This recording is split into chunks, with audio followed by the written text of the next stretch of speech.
잘 들리시나요? 들리시나요? 네, 들립니다. 진짜 이 소비자 도서관에 오는데 정말 인생이 고통이더라고요. 제가 오전에 안과를 가느라고 지금 분공이 열려 있는 상태예요. 뭔지 아시죠? 제가 각막 치료를 받느라고 망막 치료를 하는데 분공을 열어야 되거든요. 그래서 사실 잘 안 보여요. 근데 제가 운전을 하지 못하니까는 제 대중교통으로 왔는데 서울역 15번 출구가 아무리 찾아도 없어요. 그거 저 이제 찾을 수가 없어요. 그래가지고 여기 돌아가지고 여기 숨기지 못하더니 이게 언덕인지 몰랐거든요. 와서 봤더니 이게 쇼펜하우어 철학하고 참 비슷한 게 그렇게 고난 끝에 왔더니 건물이 너무 예쁜 거예요.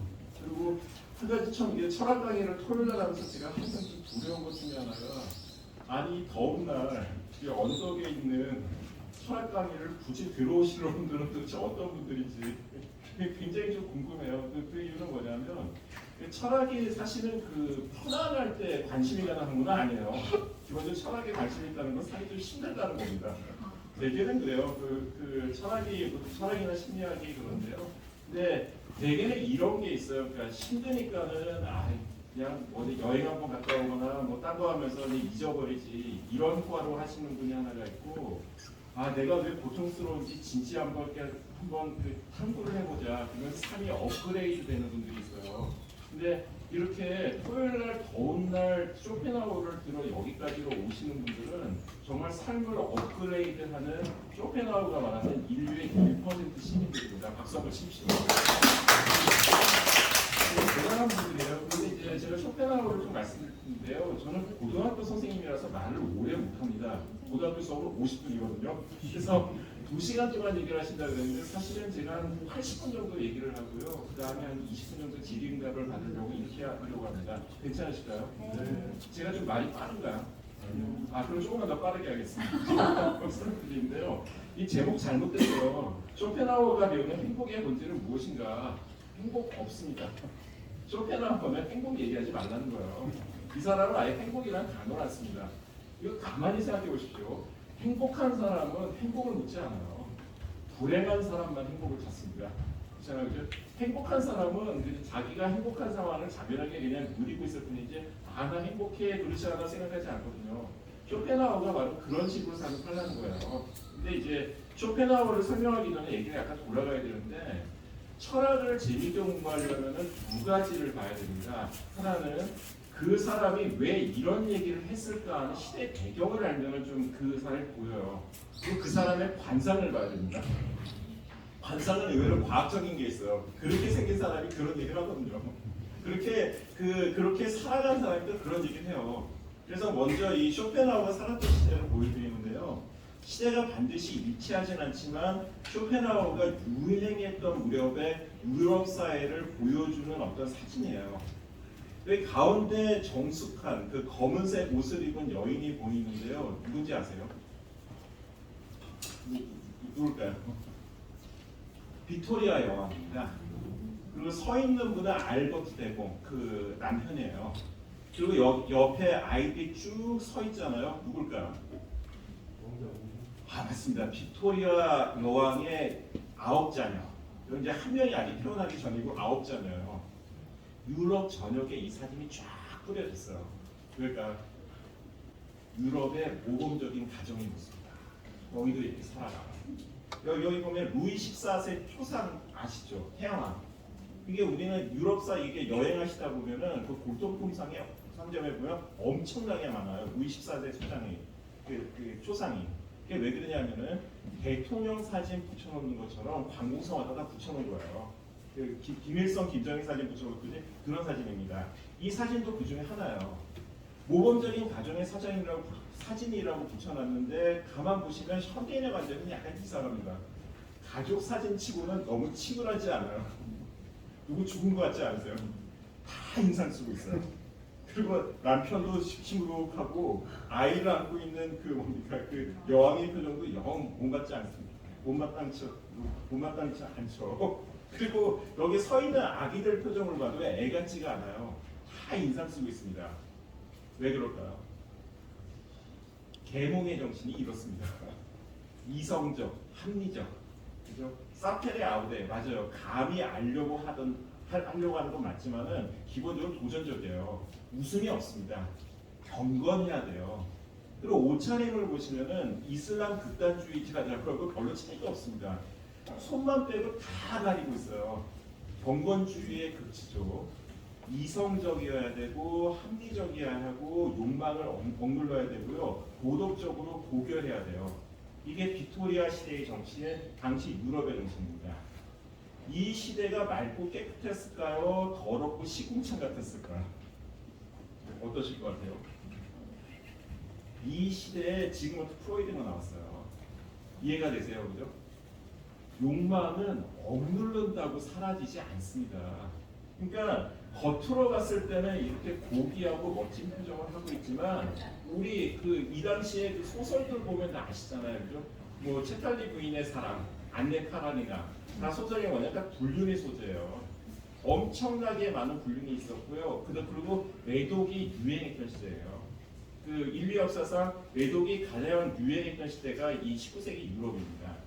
그러니까 한쪽으로는 굉장히 도덕적이고 합리적이고 바람직한 것을 표방을 했지만 내면은 썩어가고 있었던 거예요. 그렇기 때문에 인류 역사에서 19세기, 20세기 초반에 쇼펜하우어가 유행했던 시절에 나왔던 게 이건 약간 프로이드가 뒤긴 한데요. 프로이드가 유행을 했는데 프로이드가 이렇게 얘기를 해요. 많은 분들이 모르시는데요. 프로이드에 직접적인 영향을 준 사람이 쇼펜하우어입니다. 왜 그러냐면 지금은 프로이드가 대놓고 자랑스럽게 얘기를 하는 게 있어요. 약간 좀 황당한 얘기긴 한데 가만 들어보면 일리 있는 얘기긴 합니다. 인류를 나락으로 떨어뜨린 3명의 천재가 있다. 첫 번째가 코페르니쿠스, 두 번째가 다윈, 세 번째 프로이드다. 왜? 코페르니쿠스는 그때까지만 해도 우주의 중심이 지구라고 생각을 했어요. 천동설과 지동설 중에서 우주의 중심이 지구라고 생각하는 걸 무슨 이론인가 그러죠? 무슨 이론입니까? 그렇죠. 천동설이라는 거잖아요. 그죠? 이게 하늘이 돌고 지구가 이렇게 고정돼 있다는 거죠. 하나님이 창조한 세계에서 지구가 중심이라고 생각을 했는데 코페르니쿠스가 얘기한 건 뭐냐면 인간이 살고 있는 이 위대한 지구를 우주의 변방으로 추방해버린 거예요. 아니야, 너는 태양 주위를 돌고 있는 하찮은 별 중에 하나에 지나지 않고 심지어는 은하계 변방에 있는 저기 먼지 같은 별 하나에 지나지 않아. 엄청난 문화 충격이죠. 그러니까 사람들이 화형을 하고 이런 주장을 한 사람들은 화형을 하고 인간 사회에서 내몰아버리려고 한 거예요. 이것도 충격이었는데 19세기에 들어서 찰스 다윈이라는 사람이 하찮은 먼지 위에 살고 있는 인간의 자존심을 또 한 번 짓밟습니다. 하나님이 창조한 위대한 존재의 인간은 이성을 갖고 있기 때문에 여느 존재보다 뛰어난 만물의 영장이다. 그게 우리의 당연한 믿음이잖아요. 다윈이 그걸 깨버려요. 아니다. 인간은 그냥 털없는 원숭이에 지나지 않아. 원숭이하고 인간은 진화적으로 연결되어 있을 뿐이지 사실 전혀 다른 게 있지 않아. 세계 모든 사물이나 인간이나 별 차이가 없어 라고 또 한 번 추락시켜버려요. 이것도 자존심이 떨어지죠. 근데 여기서 지금은 프로이드는 또 한 발짝을 더 나갑니다. 그나마 인간이 이성을 가지고 있기 때문에 원숭이보다 낫다고 생각했는데 프로이드는 그것도 아니라는 거예요. 인간을 지배하는 건 욕망입니까? 이성입니까? 욕망이죠. 사실 쇼펜하우어가 이 얘기를 해요. 인간의 이성이라는 거는 거대한 장님이라는 욕망이라는 거인을 올라탄 난쟁이에 지나지 않는다. 아무리 난쟁이라는 표현을 쓰면 안 됩니다. 뭐라고 해야 되죠? 이거 요새 감수성의 차별 감수성에 어울렸는데 그냥 난쟁이라는 표현을 쓰는 게 차별적 언어가 아니라는 걸 아시겠죠? 그냥 비유일 뿐입니다. 난쟁이가 내가 여기로 가자 저기로 가자라고 해도 이게 어떻게 이 거인을 통제할 수가 없잖아요. 우리 삶이 그래요. 미친 사랑이 내가 어떤 사람을 끌려가는 마음을 이성이 아무리 제어하려고 해도 내가 어쩔 수가 없습니다. 프로이드가 얘기한 게 그거예요. 인간은 하찮은 먼지 같은 별 위에서 살고 있는 원숭이보다도 낫지 않은 존재인데 그나마 이성도 제 역할을 못한다는 거예요. 인류 몰락의 끝판왕이죠. 인류는 이렇게 하찮은 존재다라고 선언한 게 지그먼트 프로이드예요. 그게 20세기의 일입니다. 그 이후로 인류는 진보했습니까? 퇴보했습니까? 어떠세요? 툭 까놓고 얘기해야 문제가 풀려요. 무슨 얘기인지 아세요? 있는 척하고 가오잡으려 하고 멋있는 척하면은 문제가 계속 쌓이면서 굵어지면서 꼬여갑니다. 아까 보여드린 이 빅토리아 여왕 시대가 그랬어요. 빅토리아 여왕 시대의 이 모습들이 사실은 뭔가 인간 사회를 더 고귀하게 만드는 것 같지만은 점점 나락으로 떨어뜨린 거거든요. 그런데 이거요, 우리가 배고픔을 아무리 감춘다 그래서 배고픔이 사라지던가요? 그러지 않잖아요. 그죠? 배고픔을 풀어줘야 돼요. 지금은 프로이드가 얘기한 건 뭐냐면 그때까지 얘기한 성적인 부분을 아주 나이브하게 드러냈거든요. 이 말씀 드려도 될까요 말까요? 좀 민망한 얘기입니다. 청소년들도 지나가는데 할까요 말까요? 안 하겠습니다. 그 책을 읽다 보면은 당시 그 시스테리 환자들이 나와요. 우리는 시스테리라는 개념을 잘 이해를 못합니다. 그냥 저 사람 시스테리군이네 그 정도로 생각을 하잖아요. 당시의 시스테리는 진짜 기절했어요, 영인들이. 그런데 책을 읽다 보면은 맥락상 제가 좀 입으로 담기 어려운 그 치료법이 나옵니다. 그게 뭐냐면은 당시에도 알았어요. 이 문제가 뭔지를 알고 있었던 거예요. 정신과 전문의들이 시스테리 여성을 어떻게 치료했는지 아세요? 체면이 있죠, 그죠? 체면을 통해서 치료하는 게 있고 두 번째는 대증적인 치료가 있어요. 뭘까요? 성 부위를 자극하는 거죠. 의학적인 치료가 굉장히 좀 이렇게 나이브해요. 그러니까 제가 말로 하기 좀 어려운 겁니다. 그죠? 근데 당시에도 그런 것들이 이게 성적인 어떤 억압을 너무 심하게 해가지고 드러나는 문제라는 걸 알았지만은 이거를 차마 대놓고 얘기하지 못했던 거를 지금은 프로이드가 얘기를 한 거예요.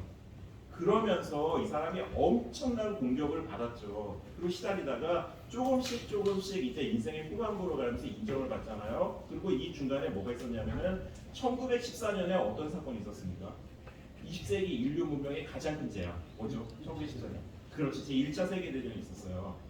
1차 세계 직전까지만 해도 이성과 합리성이 사회에 퍼져나왔기 때문에 그리고 전쟁이 70년 이상 유럽 사회에서 일어나지 않았기 때문에 앞으로 야만적인 전쟁은 절대 일어나지 않을 것이다.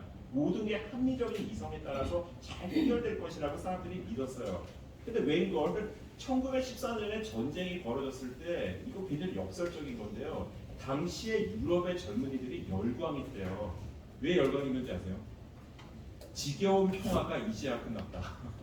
전쟁이 그렇게 오래될 줄 몰랐던 거예요. 왜냐하면 사회가 합리적이라고 생각을 했기 때문에 전쟁이 벌어지긴 하지만 적어도 길어봤자 뭐 일주일 한 달 내내 끝난다라고 생각을 했던 거예요. 그래서 이걸 축제처럼 생각을 했던 거예요. 그런데 4년 동안이나 지속이 되면서 유럽뿐만 아니라 전 세계를 파멸로 몰아넣었습니다. 당시 지성계가 엄청난 충격을 받았어요. 그래서 이 편지가 1919년인가 20년에 있었던 일인데 유엔 전신의 그 국제 연합에서 아인슈타인한테 부탁을 해요. 알버트 아인슈타인 아시죠, 그죠? 아인슈타인한테 지금은 프로이드한테 한번 물어보세요. 공개 서한을 한번 보내보십시오. 우리가 인류 문명이 왜 이런 식으로 나락으로 떨어졌는지를 최고의 지성들한테 듣고 싶습니다. 라고 조언을 해서 아인슈타인이 프로이드한테 편지를 씁니다. 아니 선생님, 인류 문명이 2500년 동안 이렇게 진보를 하고 지성이 발전하고 과학기술도 싹트고 인권 개념도 발달을 했는데 왜 인류는 순식간에 나락으로 추락해버렸습니까? 우리는 왜 이렇게 됐습니까? 어떻게 하면 이런 비극을 반복하지 않을 수가 있습니까? 하고 공개 서한을 보내요. 그랬더니 프로이드가 답신을 어떻게 보는지 아세요? 편지를 읽다 보면은 프로이드가 이렇게 비웃음을 듣는 게 이렇게 느껴져요. 아니, 물리학자 아인슈타인 선생님 너무 순진하시군요. 이거요. 인류는 한 번도 고귀해진 적이 없습니다. 이게 프로이드예요, 그죠? 그냥 우리가 이성을 갖춰가지고 점잖게 가오를 잡고 있을 뿐이지 속마음은 여전히 짐승이에요. 받아들이십시오. 프로이드가 그 얘기를 하는 거예요. 여기 강의를 들으시는 분들은 지금 몇 세세요? 심리학적 나이가 몇 세일 것 같습니까? 이 심리학에 있잖아요. 이너 차일드. 우리 안의 아이. 우리는 저보다 4살입니다. 그죠? 왜 4살이에요? 화났을 때 소리 지르는 때 한번 보세요. 딱 4살이지. 말도 안 되는 억지 쓰잖아요. 그죠? 막 소리 지르면서 이렇게 어깃장 듣는 거 보면요. 우리 안에 4살이 여전히 살아있어요. 그런데 프로이드의 위대한 건 뭐냐면요. 인나서 까고 보여주는 거예요. 배고프면 배고프다고 솔직히 얘기할 수 있어야 되고요. 슬프면 슬프다고 얘기할 수 있어야 됩니다. 그죠? 그래야 문제가 나갈 수 있어요. 그죠? 시험을 망쳐가지고 속상하면은 속상하다고 얘기를 해야 자기 어떤 슬픔을 분출을 해야 그 다음에 해법을 찾을 수가 있지. 아니라고 얘기하는데 그걸 어떻게 해법을 찾아요? 이게 지금은 프로이드 얘기예요. 근데 프로이드가 이렇게 욕망을 솔직하게 털어놓을 수 있는 건요 하루아침에 가능했던 건 아닙니다. 이 사람의 선구자가 있으니까 이 얘기를 할 수 있었던 거예요. 그러면 여러 선생님들한테 한번 묻겠습니다. 지금은 또 프로이드의 선구자는 누구였습니까? 오늘 강의 주제인 누구죠? 그죠? 아르투르 쇼펜하우어죠. 쇼펜하우어 어떻게 생겼는지 보여드릴게요. 자, 프로이드는 정신과 의사니까 보면은 담배를 물고 있긴 하지만 그래도 옆에 앉아서 오늘 점심은 같이 식사할 수 있을 것 같아요. 그런데 쇼펜하우어 생긴 거 한번 보세요. 이 사람하고 오늘 저녁을 같이 먹고 싶다. 그런 분 계십니까? 표정이 아주 죄송합니다. 표정이 이게 맞죠? 표정이 아주 더럽죠. 굉장히 무시무시하잖아요. 보세요. 이게 아르투르 쇼펜하우어예요. 이 쇼펜하우어 몇 살 때 사진인지 아세요? 몇 살로 보이세요? 한번 맞춰보십시오. 40대 손 들어보십시오. 50으로 보인다. 좋습니다. 60대. 70대로 보인다. 오, 정확하시네. 나이 70에 지금 사시네요. 여기 쇼펜하우어가 얼마나 70대에 유명했냐면 정원을 산책하다가 삐끗해서 넘어진 게 뉴스 기사가 될 정도예요. BTS를 뛰어넘습니다. 그죠? 온 유럽 사회에 인기를 받았던 최고 스타 철학자였어요. 그죠? 그런데 이 쇼펜하우어가 70살에 이 사진을 왜 찍었냐면은 그냥 자기가 유명한 것을 기념하기 위한 프로필 사진이에요. 작가들 이 프로필 사진 찍잖아요. 그 사진입니다. 쇼펜하우어가 이 사진을 보고 진짜 마음에 안 들어했대요. 내가 이렇게 개구리같이 생겼다고. 그래서 굉장히 화났는데 실제 성격도 개구리 같아요. 그러니까 그 철학을 공부할 때 관상을 보라는 게 바로 이런 얘기입니다. 굉장히 불편해 보이잖아요. 그죠? 근데 철학도 그래요. 근데 이 사람이 유명해진 게 65세여야 비로소 세상이 스타가 됩니다. 그 전까지는 세상에 불화를 했을 뿐만 아니라 거의 은둔자로 살았어요. 왜 그러냐면 철학을 들어보시면 이해가 됩니다. 이성과 합리성이 지배하던 시대예요. 과학이 발전을 하고 민주주의가 싹트던 시절입니다. 근데 이 사람이 얘기했던 건 뭐냐면요. 딱 원 키워드로, 하나의 키워드로 정리한다면은 세상은 합리성이 아니라 맹목적인 의지가 지배한다는 거예요. 그죠? 우리가 삶을 사는 이유는 뭐죠? 왜 살고 있습니까? 그죠? 뭐 때문에 살죠? 위대한 대한민국을 만들기 위해서 사나요? 인류 공영의 목적을 이루기 위해서 살까요? 이게 프리드리히 헤겔이라는 철학자는 그렇게 믿었어요. 인류는 우리의 삶이라는 것은 더 완전한 삶, 그 다음에 그 완전한 세계, 그리고 이제 완벽한 내 삶을 만들기 위해서 나간다고 생각을 했는데 이 아르투르 쇼펜하우어가 있던 건 뭐냐면은 인류가 그렇게 나가는 게 아니라 우리의 삶은 그냥 맹목적인 의지에 따라서 흘러간다는 거예요. 이거 쉽게 얘기하면 이겁니다. 그 리처드 도킨슨이라는 사람이 이기적 유전자 얘기하잖아요. 그 얘기랑 똑같은 거예요. 우리가 사는 거는 사실 유전자가 자기의 어떤 씨앗을 퍼뜨리기 위해서 우리를 이용해 먹고 있다는 겁니다. 우리는 그냥 유전자를 퍼뜨리는 기계일 뿐이라는 거예요. 사실 우리의 내면을 살펴보면은 그냥 그 DNA가 우리를 그 움직이면서 이렇게 우리가 살고 있다는 거죠. 프로이드의 얘기하고 사실 결이 똑같은 거예요. 우리를 움직이는 거는 이제 어두운 욕망이기 때문에 이 욕망이 충족되지 않는 삶에서 우리 삶은 계속해서 괴로울 수밖에 없다는 거예요. 이런 얘기가 아까 보신 그 빅토리아 여행이 그 건건했던 시절에 이성이 지배했던 시대에 씨알이 먹힐 얘기입니까? 안 먹힐 얘기입니까? 전혀 안 먹힐 얘기죠. 그러니까 이 1818년이 그 굉장히 숫자도 안 앞잖아요. 1818. 그죠? 1818년에 31살 때 의지와 표상으로서의 세계라는 굉장히 두꺼운 좋은 책을 씁니다. 좋은 책의 특징이 뭔지 아세요? 두껍고 잠이 잘 옵니다. 그게 철학에서 좋은 책이에요. 그러니까 아무도 읽지 않기 때문에 무슨 얘기를 하든지 다 먹히거든요. 이게 의지와 표상으로서의 세계인데요. 이게 진짜 어려운 책이에요. 제가 이런 책을 읽으려고 머리카락의 75%를 상실한 거예요. 이게 진짜 어려운 책이거든요. 지금도 사실 때는 이해 못해요. 근데 이거는 사람들이 거의 안 보고요. 이게 책이 너무 안 팔렸어요. 근데 이 사람이 조금 이따 설명드리겠지만 워낙 부자였어가지고 물려받은 유산이 워낙 많았어요. 워낙 많아가지고 평생 돈 걱정을 안 하고 살았습니다. 편하게 공부할 수 있잖아요. 그래서 60세가 넘어서 이 의지와 표상으로의 세계에 2탄을 써요. 그게 1844년인가 3년인가 그렇습니다. 60세가 넘었어요. 이 책도 안 팔렸어요. 거의 폐지로 팔리게 생겼는데 부록과 보유라는 책. 이 책이 국내에는 뭘로 번역이 돼 있었냐면은 여기 송기정 그 문화도서관에서도 나중에 대출해서 한번 보십시오. 그죠? 쇼펜하우어 인생론이라는 제목으로 보통 번역되어 나옵니다. 이 부록과 보유가 뭐냐면은 의지와 표상으로서의 세계를 그야말로 부록처럼 붙여가지고 자기 인생을 붙여서 약간 에세이처럼 쓴 글이에요.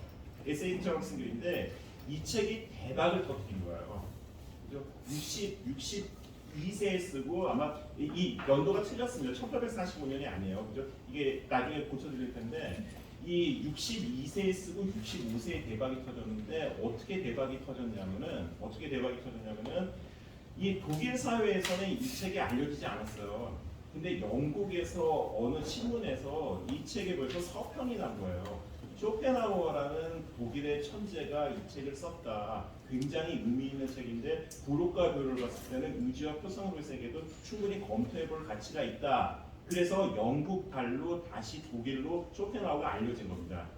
이때부터 쇼펜하우어가 엄청나게 유명해지고 이 사람의 삶에서 역사적이겠는데요. 자, 쇼펜하우어를 한마디로 표현하는 단어가 있습니다. 제가 고등학교 선생님이기 때문에 자꾸 이렇게 질문을 던지거든요. 그래야 안 줍니다. 그렇죠? 원래 철학은 질문을 많이 던져야 돼요. 해보십시오. 쇼펜하우어는 낙천주의자다 혹은 염세주의자다. 1번 낙천, 2번 염세. 몇 번? 2번. 그렇죠. 염세주의자죠. 세상을 허무하다고 보고요. 세상을 어둡게 보는 사람이에요. 그런데 이 쇼펜하우어의 역설은 유명해진 다음에 쇼펜하우어가 굉장히 밝아졌어요. 자기가 나는 신문의 모든 기사를 보면서 흐뭇해했어요. 그리고 나중에 돈도 많았어요. 그리고 죽을 때도 굉장히 역설적이게 염세주의라니까 굉장히 세상에 대해서 비관하면서 굉장히 어렵고 신산스럽게 죽었을 것 같은데 편안하게 소파에서 죽었습니다. 72세에 죽었잖아요. 70세의 사진이에요. 70세의 사진. 그죠? 말년까지 자기 영광을 잘 누리고 그리고 편안하게 죽었어요. 제가 이 말씀을 드리는 이유는 뭐냐면은 염세주의가 갖고 있는 힘을 보여주는 겁니다. 염세주의가 오히려 세상을 사는데 힘이 돼요. 낙관주의가 더 삶을 힘들게 합니다. 왜? 기대치를 높여놓습니다. 그 얘기예요. 이해가 되시죠, 그죠? 그래서 이 쇼펜하우어, 프로이드하고 쇼펜하우어를 엮어가지고 지금 시대 분위기를 설명드렸고요. 그 다음에 이제 쇼펜하우어의 생애를 설명드릴 텐데 혹시 제가 설명드린 것 중에서 하시고 싶은 말씀이나 질문이 계실까요? 제가 3초를 기다려드리겠습니다.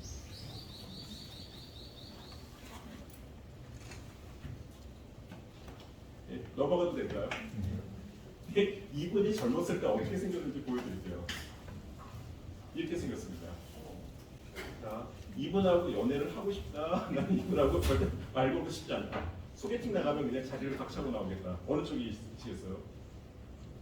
박차고 나오셔야 됩니다. 성격 이상해요.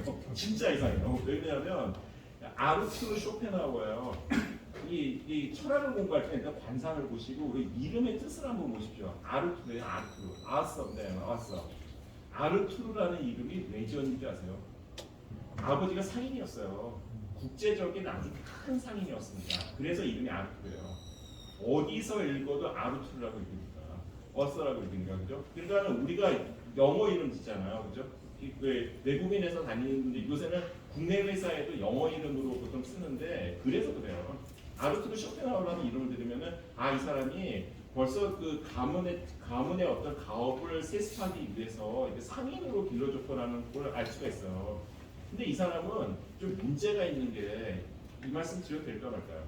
나중에 이게 녹화하고 있는데 편집할 때 지워주시죠. 제가 말씀드려요. 왜 그러냐면은 제가 이건희 회장이라고 얘기할 수 없으니까 Y 회장이라고 말씀드려요.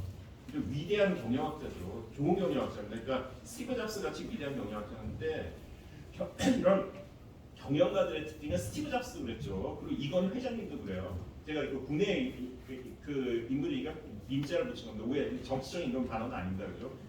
대중감에서 이거 중요하거든요. 근데 이건 회장이나 저기 스티브 잡스나 보면요, 둘 다 약간 우울증 기미가 있죠. 그죠? 우울증 기미가 있고 그리고 혼자서 우울하게 사색하는 기미들이 있어요. 그리고 불안 지수가 굉장히 높습니다. 그죠? 항상 위기론을 부르짖잖아요. 쇼펜하우어 아버지도 그랬어요. 이 쇼펜하우어도 불안 기질을 타고났습니다. 그러니까 기본적으로 심리가 안정적이지가 않아요. 이게 큰 사업가들의 일반적인 특징입니다. 한편으로는 굉장히 추진력이 강하지만 한편으로는 이 불안 지수가 굉장히 높은 거예요. 그래서 제가 봤을 때는 이 아버지 쇼펜하우어가, 그러니까 쇼펜하우어 아버지가 그 아내 나이 차이가 11살이 났거든요. 요한나 쇼펜하우어한테 끌렸던 것 같아요. 이게 쇼펜하우어 어머니는 어떤 사람이었냐면 요한나 쇼펜하우어도 굉장히 유명한 여류 작가예요. 그리고 요한나 쇼펜하우어의 절친이 누군지 아세요? 제일 친했던 친구. 괴테입니다. 괴테. 그죠? 완전히 다른 성격의 캐릭터죠. 그죠? 한 사람은 굉장히 사교계의 여왕이고 문학적 자질이 풍부하고 괴테 같은 문인들하고 어울리는 사람이고 한 사람은 운동을 좋아하는 사업가예요. 가정이 편안했을까요? 불화가 잦았을까? 당연히 불편했죠. 그죠? 그러니까는 쇼펜하우어의 가정 환경이 딱 봤을 때 부유하긴 했어도 그렇게 마음이 편하게 크지는 않았을 거예요. 그렇게 살면 표정이 이렇게 됩니다. 그러니까 굉장히 어두워 보이잖아요. 창백하고 그죠? 이런 표정을 한 거예요. 아버지가 이 쇼펜하우어를 상인으로 키우고 싶은데 쇼펜하우어는 계속해서 참아보고 있어요. 그리고 이 집안의 특징이 이 아버지 쇼펜하우어 아버지도 굉장히 외국어를 잘했던 사람이에요. 뭐 5개 국어를 유통했다 그러는데 쇼펜하우어도 굉장히 외국어를 잘했습니다. 영국에 가서 여행을 하는데 이 사람이 영국 사람인 줄 알았고요. 이탈리아 여행을 할 때는 이탈리아 사람인 줄 알았고 스페인에 갔을 때는 스페인 사람인 줄 알았대요. 그 정도로 외국어를 잘했던 거예요. 그죠? 근데 사업에는 뜻이 없어요. 근데 이 사람이 이걸 하나 기억을 했어요. 그럼에도 불구하고 굉장히 성실했어요. 아버지 가게에서 꾸준히 일을 했습니다. 그죠? 근데 안 하고 싶어 하니까 아버지가 타협안을 내요. 야, 너 김나지움 가고 싶어 한다며. 김나지움이라는 건 학자를 키우는 학제예요. 독일에서. 그러니까 일반계 고등학교입니다. 근데 레알슈레, 그러니까 상인을 기르는 학교들 트랙에 따로 있어요. 레알슈레를 가서 상인을 키우려고 했는데 안 가려고 그러니까 아버지가 제안을 해요. 10대 때. 그러면 아버지랑 같이 한 3, 4년 동안 유럽을 여행 다니자. 세계라는 큰 책을 보면서 세상을 배우자. 그러면 너가 아버지 말을 들어준다면은 세계를 3년 동안 해외 여행을 하게 한 다음에 그냥 가게에서 일할 수도 있고 안 할 수도 있는데 아버지는 이랬으면 좋겠다. 이런 식으로 사춘기 소녀를 달래요.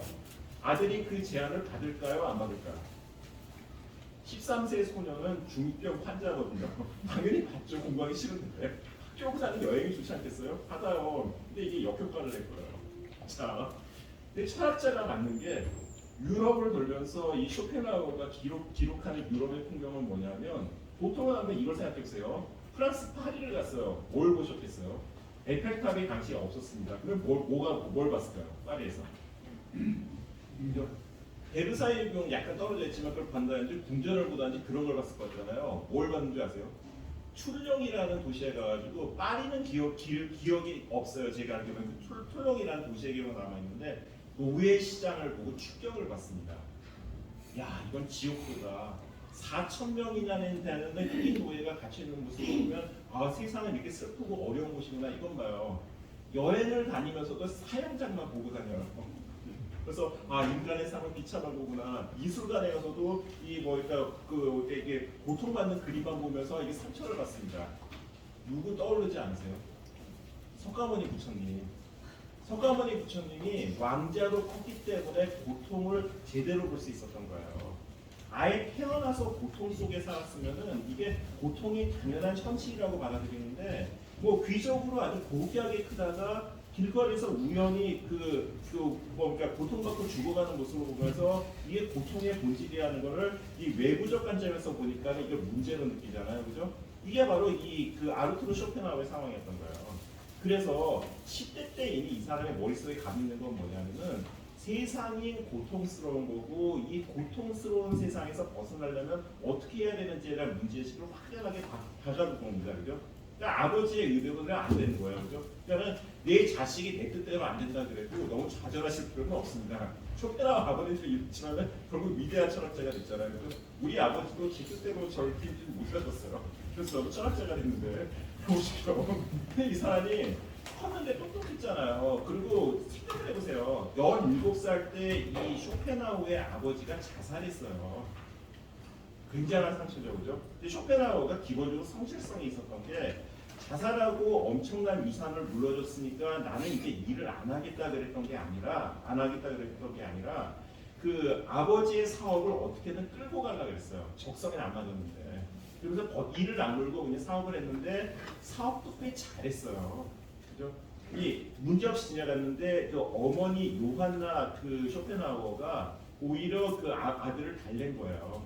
이제 아버지 안 계시니까 너 하고 싶은 거 해. 괜찮다. 우리 유산 정리해서 편하게 살면서 너 하고 싶은 공부해라. 그래서 마침내 아버지의 뜻을 접고 이제 혼자서 공부를 시작하는데 이때 그 쇼펜하우어가 공부를 잘했어요. 그래가지고 이제 박사학위 논문도 쓰고 베를린 대학에 가가지고 프리드리히 헤겔이라는 철학자가 있습니다. 프리드리히 헤겔이 그 어느 정도 철학자급이냐면은 베를린 대학 총장이었어요. 그죠? 베를린 대학이 당시 프로이센에서 우리로 치면은 국립 서울대학교 생각할 때 딱 맞습니다. 서울대학교 총장이에요. 나이 50입니다. 그런데 이 사강사라는 건 뭐냐면요, 이 강사료가 없어요. 그냥 이렇게 수강생들을 받아가지고 개설이 되면 되는 거고 수강 신청을 안 하면 폐간되는 과목이에요. 근데 이 30살의 그 쇼펜하우어가 얼마나 그 혈기방장이냐면 그 당대 최고의 유럽의 석학인 프리드리히 헤겔이 강의하는 그 시간에 옆 강의실에 개설을 합니다, 과목을. 사람들이 헤겔의 강의를 안 듣고 나의 강의를 들 것이다. 아주 그 뻔뻔스럽게 당당하게 강의를 개설해요. 그리고 어떻게 된 줄 아세요? 장렬하게 전사합니다. 2년 계약으로 했는데 아마 한 달도 못 버티고 그냥 폐간돼 버렸어요. 엄청난 상처를 받고 그 다음에 은둔으로 돌아가는데요. 이 사람들 성격이 좀 약간 좀 대팍해요. 근데 제가 이 사람의 삶을 다른 속도 설명드릴게요. 괴테가 친했다 그랬잖아요, 어머니랑. 이 의지와 표상으로의 세계를 30살에 썼을 때 제일 먼저 그 책을 보내주는 사람이 그 괴테예요. 괴테가 그 책을 보고 굉장히 칭찬해 줬습니다. 너 굉장히 똑똑하고 글도 잘 쓰는데 난 충고를 해요. 제발 너의 까칠함을 좀 줄였으면 좋겠다. 사람들하고 좀 친하게 지내. 그렇게 얘기를 해요. 안 듣죠. 그리고 이제 어머니랑 같이 이제 함부르크에 와가지고 이제 같이 생활하다가 10대 후반에 이제 어머니하고 결별을 합니다. 죽을 때까지 제가 알기로는 안 본 걸로 알아요. 한 번인가 편지 서신 교환을 했지만은 보진 않았습니다. 근데 이게 어머니가 했던 얘기예요. 용서할 수 없는 불쾌한 녀석이다. 너는 어떻게 이럴 수가 있냐. 저는 이 말을 들으면서 어떤 단어가 떠올랐냐면은 제 제자 중에서 그 퇴학당한 애가 있어요. 어머니가 유명 대학 교수님이셨는데 저랑 제가 20대 때 20대 청년 교사였을 때 시절인데 어머니가 상담하시는데 이러시더라고요. 쟤는요 태어났을 때부터 싫었어요. 어렸을 때 등에 없는데 등에 닿는 느낌도 뱀가죽 같아서 싫었어요. 지금 정말 꼴 보기 싫어요. 그냥 그 외국으로 유학 보냈으면 좋겠어요. 라고 하는데 그게 떠오르더라고요. 그 엄마 표정이 다 떠오르는 거예요. 어느 정도 개박스러운지 알겠죠, 그죠? 엄청난 독설을 가요. 말도 잘하잖아요, 그죠? 그러니까 사람들한테 상처를 너무 많이 줬던 사람이에요. 그런데 그리고 혼자서 사는데 나중에 이제 30, 40대 때 이 사람이 사고를 한번 쳐요. 사람을 때립니다. 왜 때리는지 아세요? 소음에 되게 민감했어요. 여기 정신의학 하시는 분들 좀 느껴지시는 거 있으시죠? 약간 이게 정신분열이라 요새 정신분열이라는 표현을 잘 안 쓰죠. 조현병 증상이 왔을 때 저도 학교에서 학생들을 보면 좀 느껴지는 게 특정 감각에 굉장히 예민해지거든요.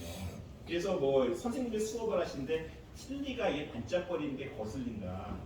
학교에서 수업하다 보면 약간 좀 이렇게 빨간불이 딱 켜지거든요. 아 지금 얘가 극도로 감각이 예민해졌구나. 빨리 이제 상담실에 보내거나 이제 병원에 보내야 이런 상황이잖아요. 이 쇼펜하우어는 이 소음에 굉장히 민감했어요. 그러니까 외로움의 결정에 당한 데다가도 굉장히 좀 이렇게 정신적으로 불안한 상태죠. 근데 혼자서 집에서 이제 뭐 하숙이나 자취를 하고 있는데 앞방에 있는 여인이 너무 이렇게 떠드는 거예요. 떠드니까는 하루는 나가가지고 그 여인을 이렇게 끄집어내다가 그 여인이 엎어져가지고 다쳤어요. 그래서 그 여인이 죽을 때까지 치료비를 대라는 그 판결을 받습니다. 성격이 얼마나 개떡같이 느껴지시죠? 죄송합니다. 제가 위대한 시험 때 자꾸 깎아내리는데 저는 이런 것을 좀 시열을 느껴요. 근데 그렇겠습니다. 그리고 개보다 인간을 더 좋아했어요. 굉장히 인간을 싫어했는데 이 쇼펜하우어가 기르던 개 이름이 원래는 헤겔이었어요. 헤겔 너무 싫어했기 때문에 헤겔 일로 와. 그래서 이러려고 그랬는데 개를 길러보니까 개가 아니었던 거예요. 사람보다 헐났다. 진솔하고 거짓말 안 하고 애정도 있고 고통에 대한 감수성도 있다. 그래서 이름을 바꿉니다. 헤겔에서 아트만으로. 아트만은 진짜 자아라는 뜻입니다. 그죠? 범아 이려라고 했을 때 그 아예요. 불고했을 때요. 진짜 자아라고 합니다. 그죠? 그리고 개하고 평생 살았고요. 그 다음에 고독할 수 있는 인간이 고귀하다는 그 생각을 가지고 사람들하고 어울리지 않았어요. 이 사람이 그 해외 그 편지를 썼던 것 중에서 유명한 문제는 뭐가 있냐면요. 두 발로 걸어 다닌다 그래서 나하고 대화를 섞을 수 있을 만큼 동급이라고 생각하지 마라. 이런 얘기였습니다. 그러니까 사람에 대해서 아주 대놓고 무시를 하죠. 그리고 식사를 할 때도 앞에 항상 2인분을 시켜요. 왜 그런지 아세요?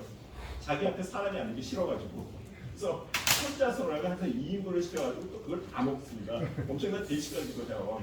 그리고 건강을 되게 챙겼죠. 그리고 나중에 와가지고 이 사람이 유명해져가지고 아까 설명드린 것처럼 60세가 넘어서 유명해서 점점 유명해지면서 이 사람이 염세주의자인데 굉장히 행복하게 살았고요. 재산 관리도 되게 잘했고요. 그리고 사회적인 평판 관리도 못한 것 같지 않아요. 그리고 이 아까 사진 보여드렸잖아요. 프로필 사진을 찍어서 남길 정도면 자기 나름대로 이미지 관리도 잘했다는 거예요. 그래서 굉장히 행복하게 잘 죽었습니다. 제가 왜 이 얘기를 이렇게 길게 하는 줄 아세요? 염세주의는 삶에 도움이 될까요? 해가 될까요? 불안감을 안고 사는 삶이 결국 건강한 삶을 만들 수도 있다는 거예요. 어머니 요한나 쇼펜하우어는 돈에 대한 개념이 없었기 때문에 밝고 건강한 여인이었는데 나중에 파산 직전까지 가요. 그 재산 수습을 한 사람이 누구? 아들 아르투르 쇼펜하우어입니다. 그죠? 이게 이제 역설적인 거예요. 그죠? 그리고 굉장히 삶에 대해서 조심스러웠기 때문에 큰 위기 상황에 처하지 않았어요. 쇼펜하우어가 인기 있는 건 바로 이런 이유가 있다는 겁니다. 그러니까 시대 배경을 알면 쇼펜하우어에 대해서 좀 더 재밌게 보실 수가 있는데 철학에는 유행이 있어요.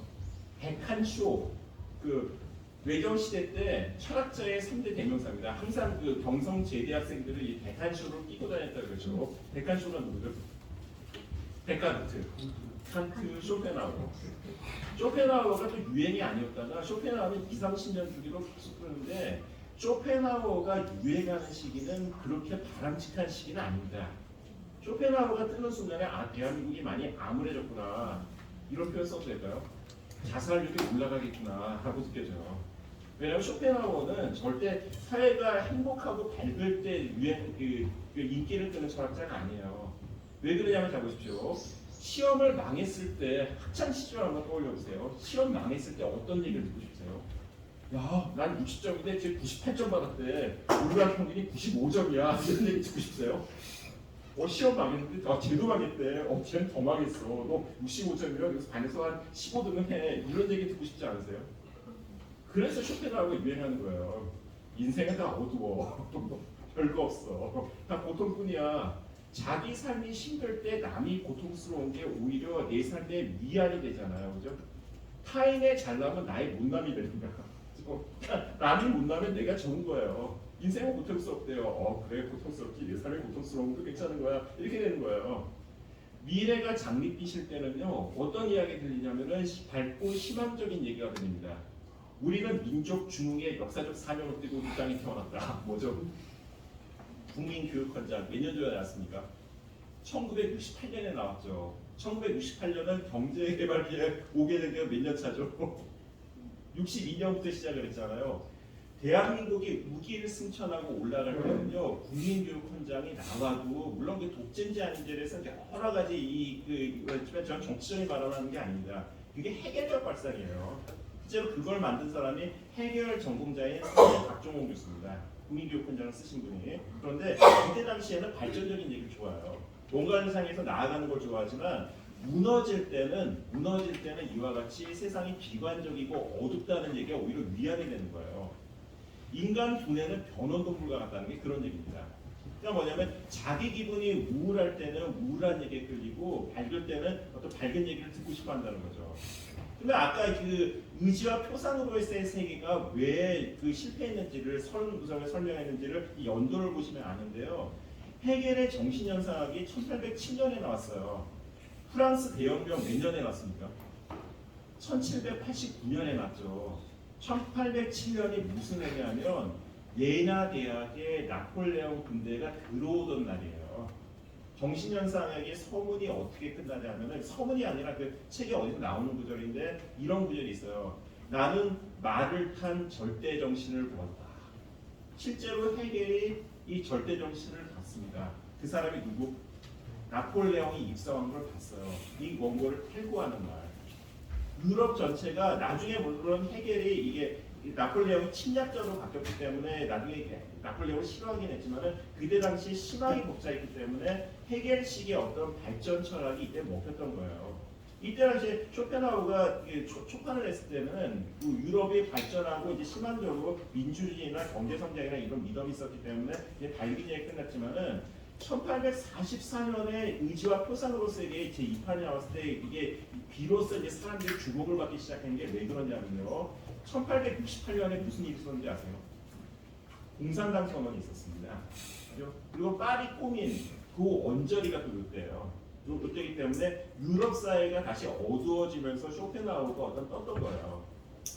이해가 되시죠, 그죠? 그러면 대한민국의 사회는 지금 밝고 긍정적입니까, 부정적입니까? 쇼펜하우어가 유행한다는 거는 좀 걱정되는 사회라는 거예요. 이 걱정되는 사회라는 건데 그래서 한번 좀 생각하실 필요가 있다는 거예요. 그래서 쇼펜하우어의 열풍은 빨리 가라앉을수록 좋습니다. 그래서 많이 안 읽으시는 게 좋은데요. 일단 쇼펜하우어가 어떤 사람인지 빠른 속도로 설명을 드릴게요. 지금부터 좀 머리가 아프실 거예요. 좀 집중해서 들으셔야 되는데 제 강의를 시작한 지 5분 안에 다 편안하게 잠들 수도 있어요.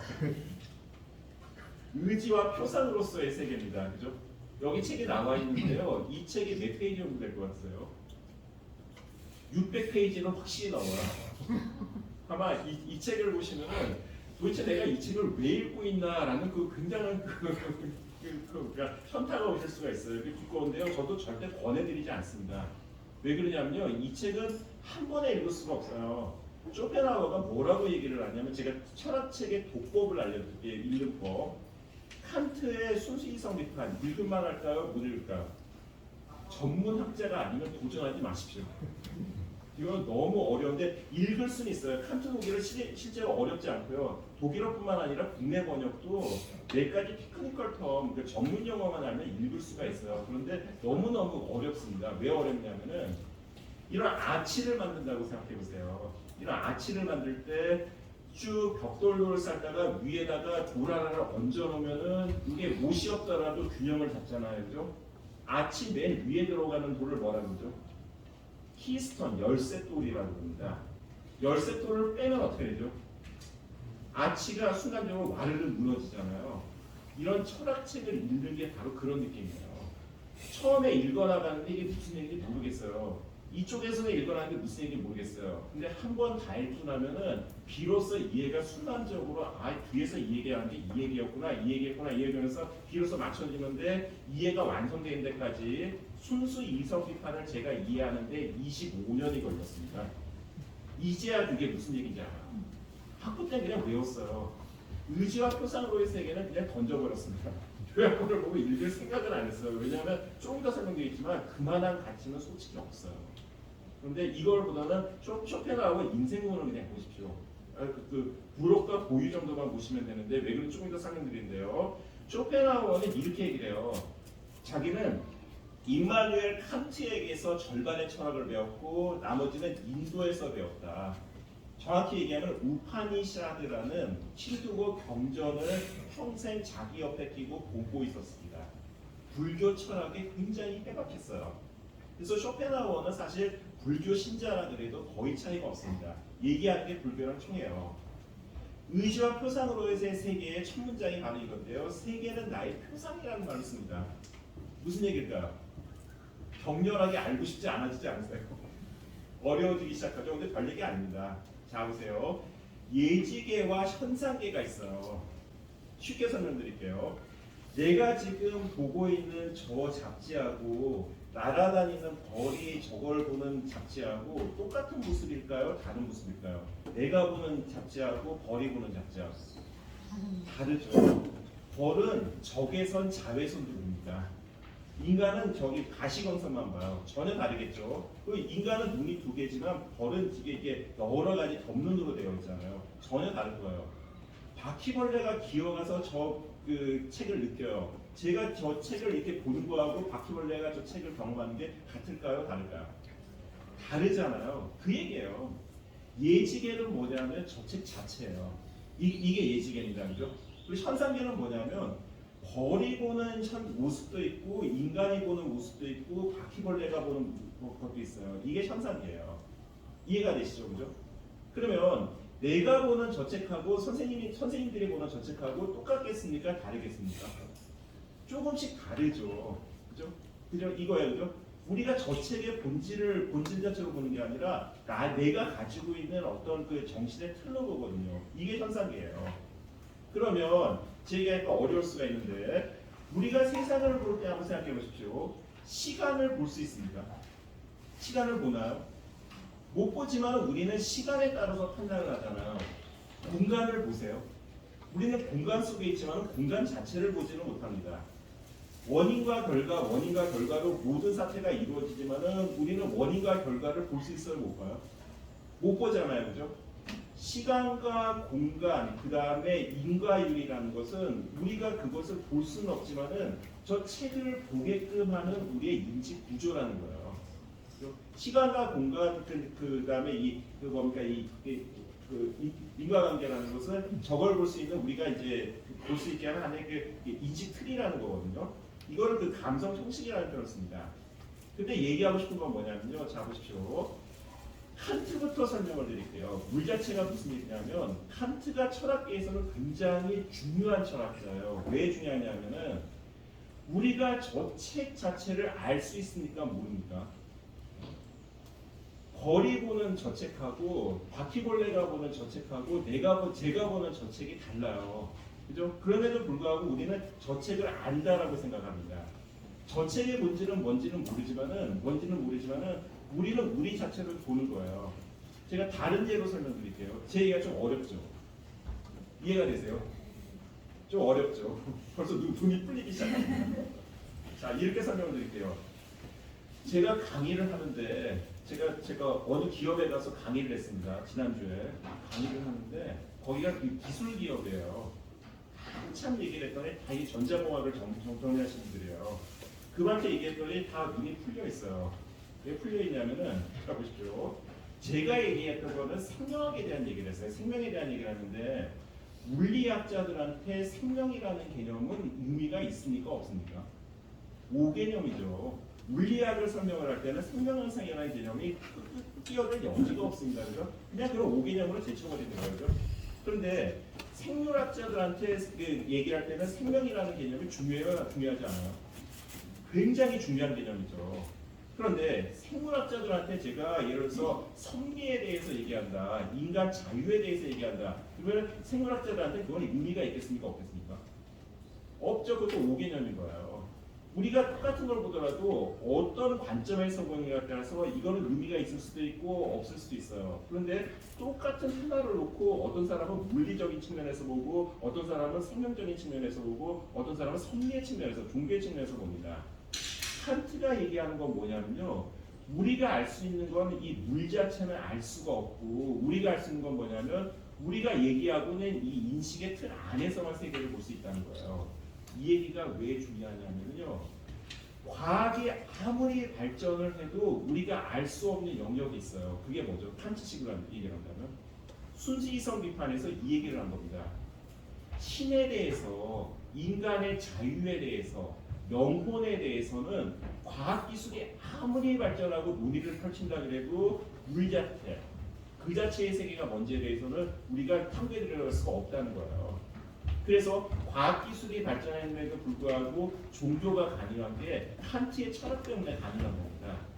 이런 틀이 있어요. 그런데 여기서 이제 쇼펜하우어는 뭘 얘기를 하는 거냐면 우리가 알 수 없는 물 자체를 칸트는 아예 언급을 하지 않았어요. 이거는 종교의 영역이니까 제발 얘기하지 마십시오.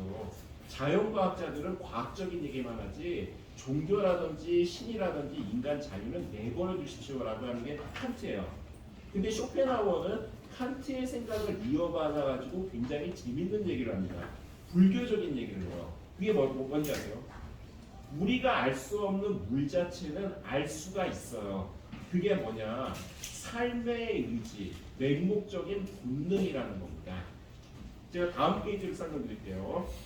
자, 개체가 물방울이라면 우주적 의지는 바다다. 종적은 훨씬 더 거대하고 오래 지속되는 파도와 같다. 다른 비유를 쇼펜하우어가 듭니다. 무지개가 떴어요. 그죠? 저기 오늘 비 왔으니까 무지개가 뜰 수 있겠죠. 무지개에는 수많은 물방울들이 있는데 물방울이 생겼다가 사라졌다가 생겼다가 사라졌다고 이루어지고 있지만은 우리는 물방울이 생기건 사라지건 관심이 없습니다. 그냥 무지개 자체로 보이잖아요. 인간의 삶이 그렇다는 거예요. 현대적인 관점으로 설명하는 게 훨씬 더 이해가 편합니다. 그죠? 그냥 우리는 종족 번식의 욕구에 따라서 그냥 이렇게 맹목적인 자연의 어떤 이지에 따라서 그냥 씨를 퍼뜨려야 되잖아요. 자연이라는 건 기본적으로죠. 거기에 따라서 흘러갈 뿐이지 우리의 삶은 사실은 다 보면은 아주 그 먼지같이 갇혀 사는 거예요. 우리의 삶은 기본적으로 보면은 맹목적인 의지에 따라서 그냥 흘러갈 뿐이지 아무런 의미가 없다는 거예요. 개체가 물방울이라면 우리는 물방울이고요. 그러니까 종족을 막 번식하려는 어떤 욕구는 파도와 같고요. 그리고 우리가 살고 있는 세계는 바다일 뿐입니다. 우리의 삶은 가치 있어요, 없어요? 없다는 거예요. 그냥 매 순간 아무 의미 없는 고통을 살고 있다는 겁니다. 이게 쇼펜하우어 얘기예요. 그 두 번째 얘기를 들으면 더 힘이 빠지시죠. 지칠 줄 모르고 땅을 파는 두더지를 보라. 두더지 주위를 언제나 어둠이 둘러싸고 있다. 진짜 우리의 직장 생활도 그렇잖아요. 저도 학교 생활이 별다르지 않습니다. 그죠? 일단 하고 급식 먹는 생활이에요. 그죠? 두더지가 이렇게 즐거움을 뒤로한 채 힘들어 살아간 결과로 얻는 것은 무엇인가? 먹는 것과 돈이하는 것뿐이다. 더 힘 빠지죠. 쇼펜하우어가 잔인한 게 이거 재밌는 게 이러한데 어떤 젊은이가 와서 사랑하는 여인 때문에 굉장히 가슴앓이를 해요. 쇼펜하우어 선생님, 이거 제가 어떻게 쓰면 좋겠습니까? 그 법률 스님한테 가가지고 증문집단을 청하듯이 물어요. 쇼펜하우어가 뭐라는지 아세요? 아, 너 저 여인을 사랑한다고 얘기 잘해줬는데 생각해봐. 너 저 여인이 5살 어린아이 모습을 떠올려봐라. 그래도 사랑할 수 있겠니? 저 20대의 아름다운 여인이 70대 노파가 돼도 사랑할 수 있겠니? 너 사랑할 수 없다면 단 영원히 사랑할 수 없다면 1초라도 사랑하지 마. 그리고 돌려보냅니다. 왜 저 여인한테 끌렸을까? 종족 번식의 욕망이 우리를 속였다는 거예요. 아닌가요? 그 사실 맞아요. 생물학적으로도.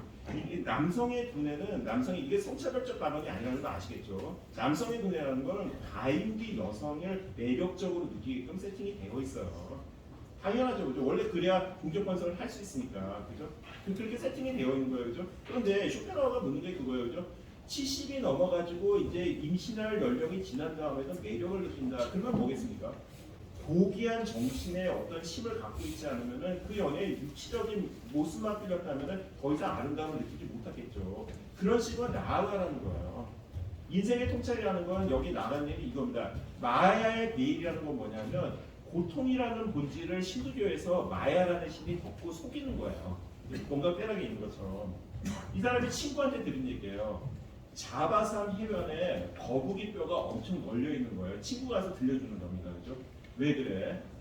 거북이들이 알을 낳을 때 올라오면은 그 자바섬에 사는 늑대들이 기다리고 있대요. 올라오면은 산채로 그냥 이걸 껍질을 벗겨가지고 달려서 다 뜯어 먹는다는 거예요. 그죠? 이게 수천 년 동안 반복되다 보니까 자바섬 그 해안가가 그 거북이 뼈로 덮여 있다는 거예요. 다음 해도 거북이가 올까요, 안 올까요? 또 오겠죠. 그 다음에도 또 오고 또 오고 또 오겠죠, 그죠? 왜? 그냥 인간 이 우주의 삶이라는 건 이런 고통이 연속된다는 거예요. 아무 의미 없이 그 고통이 반복되는 건데 여러 선생님들이나 제 삶의 삶도 어떻겠습니까? 똑같죠. 그 마르쿠스 아우렐리우스라는 황제가 명상록이라는 정말 좋은 책을 썼죠. 좋은 책의 특징은 뭐죠? 두껍고 자기 잘 옵니다. 거기서 그 얘기를 해요. 명상록이 자기 자신의 마음을 다듬기 위해서 쓰는 책인데 뭐라고 쓴지 아세요? 저는 그거 보면서 빵 터졌어요. 그죠? 누군가 당신을 모욕하더라도 화내지 마라. 저 사람이나 너나 언젠가 죽는다는 사실을 명심하라. 그거 써요. 굉장히 고급이지 않아요? 팔았을 때 쟤 죽어. 걱정하지 마라. 그래서 귀환을 찾으라는 거예요. 쇼펜하우어 얘기가 그겁니다. 인생의 본질이 맹목적인 의지가 우리라는 고통이라면은 그러면 어떻게 살아야 될지를 한번 보라는 거예요. 자, 쇼펜하우어의 해법이 나옵니다. 인간의 삶은 기본적으로 고통의 연속이에요. 한편으로는 굉장히 내가 욕구가 채워지지 않아서 고통입니다. 그런데 이게 다 채워졌어요. 채워진 다음에 어떻죠? 채워진 다음에는 거꾸로 어떻죠? 이번에 권태가 찾아요. 심심해서 고통이 찾아와요.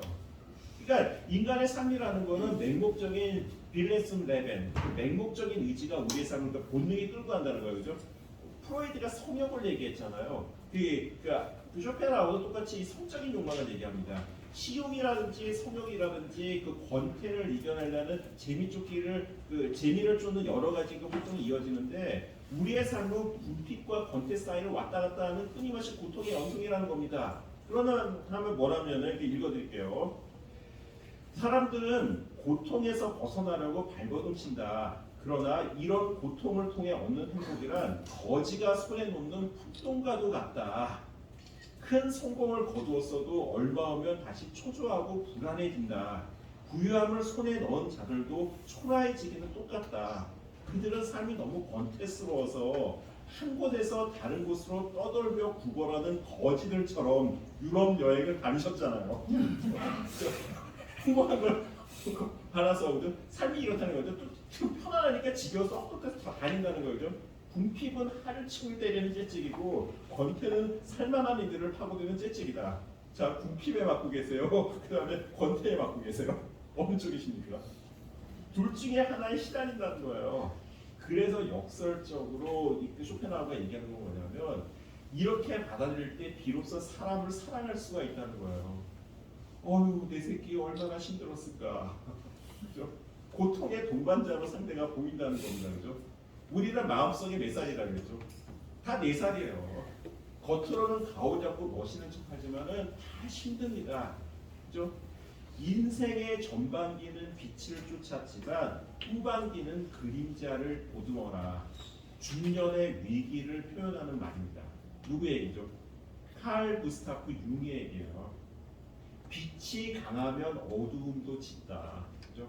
사회적으로 성공한다 그래서 그 사람이 행복해지는 거하고는 전혀 상관이 없습니다. 그죠? 우울해요. 재벌도 우울하고 최고의 권력자도 우울합니다. 그죠? 다 무너지는 거예요. 내면을 보고 연민을 갖추라는 겁니다. 누구 얘기랑 비슷해요? 부처님의 대자 대비하신 마음이죠. 쇼펜하우어가 이걸 얘기하는 거예요. 인간이라는 거는 타고나게 결함이 있습니다. 장애가 있다는 표현을 쓸게요. 어떤 장애가 있냐면은 여기서 지금 강의를 들으시는 게 행복하세요? 그렇지 않으세요? 머릿속을 강의에 몰입할 때도 있지만 아까 칸트 얘기할 때는 머릿속에 막 복잡한 생각이 들어가잖아요. 그죠? 늘 슬슬 풀리면서 고민거리가 올라오잖아요. 그죠? 아니 에어컨 빵빵한데 무료감인데 이런 거는 왜 안 들어? 이거 당연한 디폴트고 아 내가 가스불 껐나? 내가 저런만 지금 숙제하고 오늘 시험 기간에 공부 제대로 하고 있나? 그게 성격이잖아요. 사람이 이렇다는 거예요. 아무리 행복한데 사소한 일 때문에 고통당하잖아요. 그러면 뭐겠습니까? 인간이 사소하고 보잘것없다는 겁니다. 그죠? 다 행복해도 별거 아닌 하나 때문에 고통을 받지 내 삶을 지배하는 행복을 안 보는 게 인간이라는 거예요. 왜? 외국적인 의지가 우리가 이렇게 괴로움을 받게끔 그 삶을 세팅해 놓기 때문에 그렇습니다. 그러면 제가 한번 선생님들에게 여쭤볼게요. 우리 삶이 괴로운 거는 내 탓입니까? 그 세상 탓입니까? 우주 탓이에요. 내 탓이 아닙니다. 그죠? 내가 공부하는 건 내 탓이 아니라 엄마가 나쁜 유전자를 주기 때문이야. 위안되지 않으세요? 쇼펜하우어가 이 얘기를 하는 거예요. 네 탓이 아니야. 그러니까 우리가 이렇게 태어난 걸 어떻게 하겠냐, 이렇게 살아야지 라고 하기 때문에 쇼펜하우어가 인기를 끈 겁니다. 그죠? 당신이 왜 행복해야 된다고 생각하세요? 책 제목 잘 뽑았잖아요. 그죠? 이게 쇼펜하우어예요. 원래 불행한데 불행의 디폴트예요. 쟤도 불행하고 쟤도 불행하니까 비교 지옥에 빠지지 마세요. 다 불행합니다. 표면적으로 그럴 뿐이지 사람들은 다 내면에 아픔을 품고 있어요. 이렇게 얘기를 하는 거예요. 여기까지만 얘기를 하면 더 불행해지는데 조금만 더 말씀을 드릴게요. 쇼펜하우어는 말은 이렇게 했지만은 기본적으로 사람을 굉장히 싫어했습니다. 개가 사람보다 낫다라고 표현을 해요. 여민론이라고 그러죠. 염세주의할 때 염입니다. 사람을 싫어했어요. 근데 쇼펜하우어는 지혜로운 사람이었습니다. 굉장히 사람들에 대해서 공격적이지만은 수동 공격성이었지 적극 공격성은 아니었던 것 같아요. 자기를 건드리지 않으면은 나서서 대놓고 쳐들어가는 불이 또 아니었던 것 같아요. 유명한 비유를 들죠. 고슴도치의 비유를 들어요. 이거 굉장히 유명한 얘기입니다. 고슴도치도 외로워요. 그래서 이제 체온이 그리워서 상대한테 다가가면은 털이 찔리죠. 그래서 아따가고 멀어지잖아요. 멀어지면 또 외로워요. 그래서 또 다가가서 찔립니다. 영원히 고통받죠. 서로 고통받지 않으려면 어떻게 해야 되죠? 적당한 심리적인 거리를 유지를 해야 됩니다. 현대 상담 심리학에서 얘기하는 거랑 똑같아요. 그러면 예의를 지키는 방법은 뭘까요? 예의를 지키라는 게 아니라 정답을 말씀드렸네요. 거리를 지키는 방법은 뭐죠? 예의를 차리는 거예요. 가장 대표적인 게 말을 넣지 않는 겁니다. 우리말의 문제는 뭐냐면 상대에 따라서 너무 많은 격변화를 해요. 이 말씀은 쇼펜하우어하고 상관은 없는 얘기지만 통하는 게 어렵기 때문에 말씀드릴게요. 우리말이 왜 어렵냐면은 자 보십시오. 상대에 따라서 7단계의 서로 다른 한국어가 구사가 됩니다. 우리는 네이티브 코리언이니까 그 사실을 의식을 못하죠. 근데 7단계 한국어가 뭐냐면은 굉장히 그 고귀한 분 만났을 때 우리는 이렇게 얘기를 합니다. 선생님 조퇴시켜 주소서 이렇게 얘기해요. 네이티브 코리아는 웃죠. 왜 웃겠습니까? 뭐뭐의 주소서는 누구한테 쓰는 말? 와한테 쓰는 말이죠. 그래서 일상에서 쓰지 않아요. 그 다음에 표현이 뭐죠? 선생님 드릴 말씀이 있습니다. 조퇴시켜 주시겠습니까? 이런 식의 표현을 써요. 그러면 선생님 말투가 어떻게 바뀌는지 아세요? 무슨 일이십니까? 말을 올려요. 직장에서 해보세요. 부장님 드릴 말씀이 있습니다. 그러면 평상시에 반말하다가 김대리 무슨 일이세요? 말이 올라가요. 이게 포멀 랭귀지거든요. 그 다음에 뭔지 아세요? 선생님 조퇴시켜주세요. 안 돼. 그렇죠. 그 다음에 뭐죠? 선생님 조퇴시켜주시오. 조선시대. 이거 안 쓰는 말이죠. 그 다음에 선생님 조퇴시켜줘. 임마 이렇게 되죠. 그 다음에 뭔지 아세요? 선생님 싹 이거예요. 쓰레기예요. 그죠? 1단계에서부터 7단계까지 있는데 뭐가 문제냐 하면은 길거리 돌아다니는 중학교 2학년들 한번 보세요. 모든 대화가 7단계에서 이루어집니다. 다 욕설이에요. 아주 전라 빡쳐 이러면서 하는데 주어도 없고 동사도 없어요. 근데 그걸 또 알아들어요. 이러고 있는 건데 PC방 가자고 그거 갑니다. 걔네들끼리 사이가 친해요. 꼭 싸우게 되던가. 싸우고 문제가 일어나죠. 사람들이 그런 슬랭을 쓰는 사람들을 막대하겠습니까? 제대로 존중하겠습니까? 막대하죠. 그렇게 대하는 건 뭐 때문이죠? 내가 그런 사람으로 보이기 때문에 문제가 되는 거예요. 내 감정을 그야말로 다 드러내니까. 쇼펜하우어가 그 얘기예요. 예의를 갖춰라. 품격을 지켜라. 그죠? 거리를 두라는 거예요. 그리고 이건 모든 철학자들이 하는 얘기입니다. 고독해질 줄 알아야 돼요. 외로움과 고독은 다릅니다. 론리니스하고 그 다음에 뭡니까 그 고독이 뭐죠? 갑자기 솔리튜드하고 론리니스는 달라요. 고독이라는 거는 혼자 있을 수 있는 힘이에요. 그렇죠? 외로움은 그 혼자 있는 그 결핍감을 견딜 수 없는 상태입니다. 그런데 기본적으로 위대한 영혼은 혼자 있을 수 있어야 돼요. 자기만의 시간을 갖습니다. 스티브 잡스, 이병철, 이건희 회장 거의 다 그 세계적인 경영자들은 그런 시간들이 있거든요. 어느 지도자나 최고로 올라갈수록 혼자 있는 시간을 가질 수 있어야 되는데 그래서 쇼펜하우어가 사람을 분별하는 거예요. 얼마나 자긍심이 없으면 회사 마크를 너의 자부심으로 삼고 있냐 이 어리석은 놈아 이렇게 얘기하는 거예요. 너가 그 기업 다닌다면 그거밖에 너 자랑할 게 없니 그겁니다. 그죠? 길거리 다니는데 특정 군복을 입고 다녀요. 무슨 부대를 얘기하는 게 아니라 그죠? 인생에서 자랑할 게 그거밖에 없냐라고 얘기하는 거예요. 물론 굉장히 좋은 자기만의 자부심이 있지만은 그것만 해서 안 된다는 거예요. 결국 중요한 건 뭐냐면 자기다움을 찾으라는 겁니다. 그러면 쇼펜하우어가 가르쳐주는 게 뭐냐면요. 지금부터가 본론적인 얘기인데 정신적인 귀족이 되라는 겁니다. 이 말이 쇼펜하우어에서 가장 중요한 워딩이에요. 의지와 표상으로의 세계를 봤을 때는 철학자에 관심이 있을지 모르겠지만은 일반인들한테는 그 책은 그냥 전문적인 철학책일 뿐이지만은 불호가 고유해서 얘기하는 것보다 직설적이에요. 짧습니다, 그죠? 이 얘기가 들지 않으면 무겁지 않다는 것은 쇼펜하우어 얘기는 아니지만 쇼펜하우어를 설명하기 위해서 제가 불가에서 끌어온 거예요. 어느 스님이 저 돌을 가르치면서 묻는 거예요. 여기 무거운 게 뭐가 있을까요? 제가 이거 가르칠게요. 이 화면은 무거울까요? 무겁지 않을까요? 무겁다고 얘기하잖아요. 제자들이 무겁습니다 그랬더니 웃어요. 선사가 뭐랄 때 스님이 뭐라 그러냐면 무겁지 않아. 들려고 하지 않으면 무겁지 않아. 쇼펜하우어 얘기가 그겁니다. 세상은 괴롭죠. 왜 괴로워요? 욕망에 사로잡혀 있을 때만 괴롭다는 거예요. 욕망이 뭔지를 알고 내려놓으면 그때부터는 괴롭지 않다는 거예요. 자, 내가 어떤 여인 때문에 어떤 사랑하는 사람 때문에 굉장히 가슴앓이를 하고 있다면은 속으로 물어보는 거죠.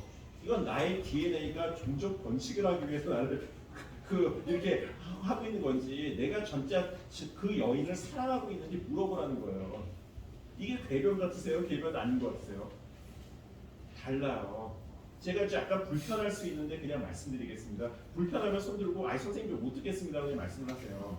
자, 쇼펜하우어가 이 감성을 다루기 때문에 현대 심리학적인 설명이 오히려 더 철학적인 설명보다도 이해하기가 쉬워져요.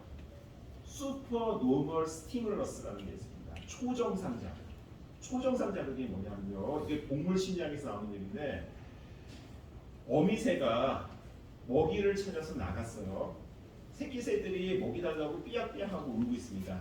근데 실험자가 와가지고 새끼들을 감춰요. 둥지에서. 그리고 새끼들이 먹이 달라고 삐약삐약하는 소리를 녹음해서 저같이 건장한 성인 남자가 품에 품고 이러고 어미새를 기다려요. 삐약삐약 소리가 나고 있어요. 어미새가 날라왔어요. 둥지가 비어 있어요. 제 품에서 새끼 소리가 나요. 그러면 이 어미새가 어떤 반응을 보이는 줄 아세요? 얘 새끼 내놔 하고 나를 공격할 것 같죠? 아닙니다. 소리가 나는 나를 이 건장한 남성을 자기 새끼인 줄 알고 입에다가 벌레를 넣어주려고 해요. 이게 초정상자극입니다. 새들은 전체 모습을 보고 자기 새끼인지 아닌지를 판단하는 게 아니라 소리라는 초정상자극 하나만 보고 자기 새끼인지 아닌지를 판별을 해요. 그래서 새 머리라는 욕이 있는 거예요. 인간은 새 머리하고 다르냐? 똑같아요. 뭐가 똑같은지 아세요? 여기가 불편하다 그랬을 때 양해를 구한 겁니다. 대중 매체에서 섹시한 어떤 사람을 묘사를 할 때 뭘 보여주죠? 어느 부위를 강조를 합니까?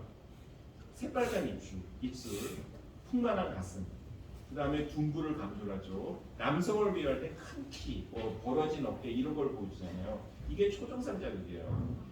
그런 네 가지 부위만 보고 저 사람 정말 매력적이네 하고 눈이 확 커지는 사람은 수준이 높은 사람, 낮은 사람이죠. 진짜 고귀한 영혼을 갖고 품격을 가진 사람은요, 그 사람 전체를 봐요. 그죠?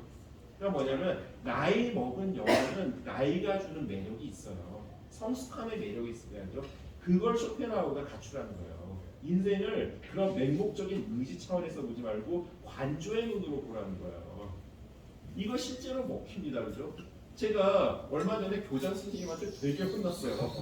그런데 쇼펜하우어의 관점에서 제 인생을 바라봤어요. 그랬더니 마음에 위안이 됩니다. 무슨 얘기냐면 화산이 터질 때 이 화산 옆에 있는 사람한테 이건 재앙이에요. 엄청난 재앙이죠. 그런데 이거를 자기가 어떤 예술 작품으로 화산을 본다고 생각해 보세요. 아름답잖아요. 후지산이 터지네 하고 그렇게 보지만은 삶의 현장이라면 재앙이잖아요. 그렇게 보라는 거예요. 그렇게 보라는 거죠. 교장 선생님께 혼나는 나는 그때는 재앙이지만은 이걸 우주적 관점에서 한번 바라봐라. 그래서 이게 문학 작품의 소재 아니야? 철학하는 사람이 교장 선생님께 혼나고 있네. 그래서 무슨 소리 하는 거예요? 저는 제안서보다는 이걸 보라는 거예요.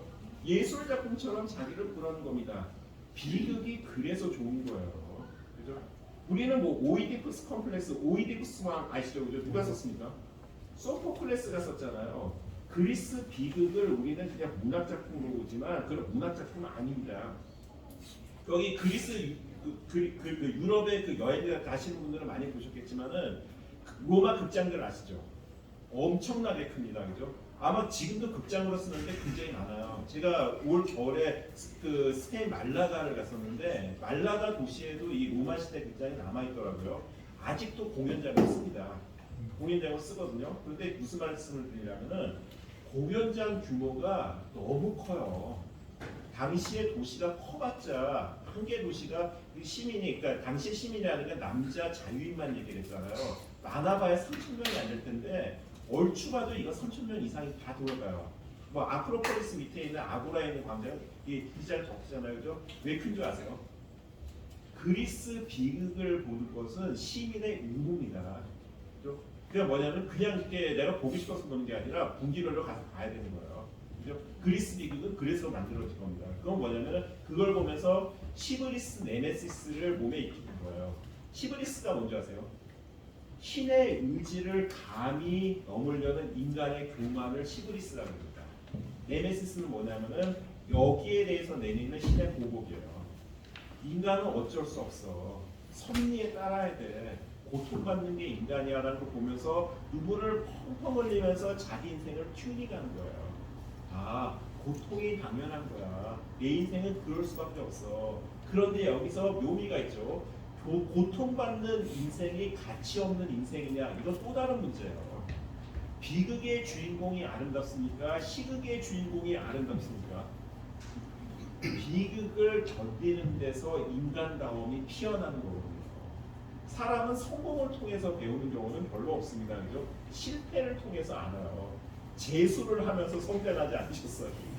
한 번에 계약한 사람은 인간적인 성숙도가 떨어집니다. 그죠? 괜찮은 거예요. 사업도 망해본 사람이 세상을 더 잘하게 되는 거예요. 쇼펜하우어가 그 얘기라는 겁니다.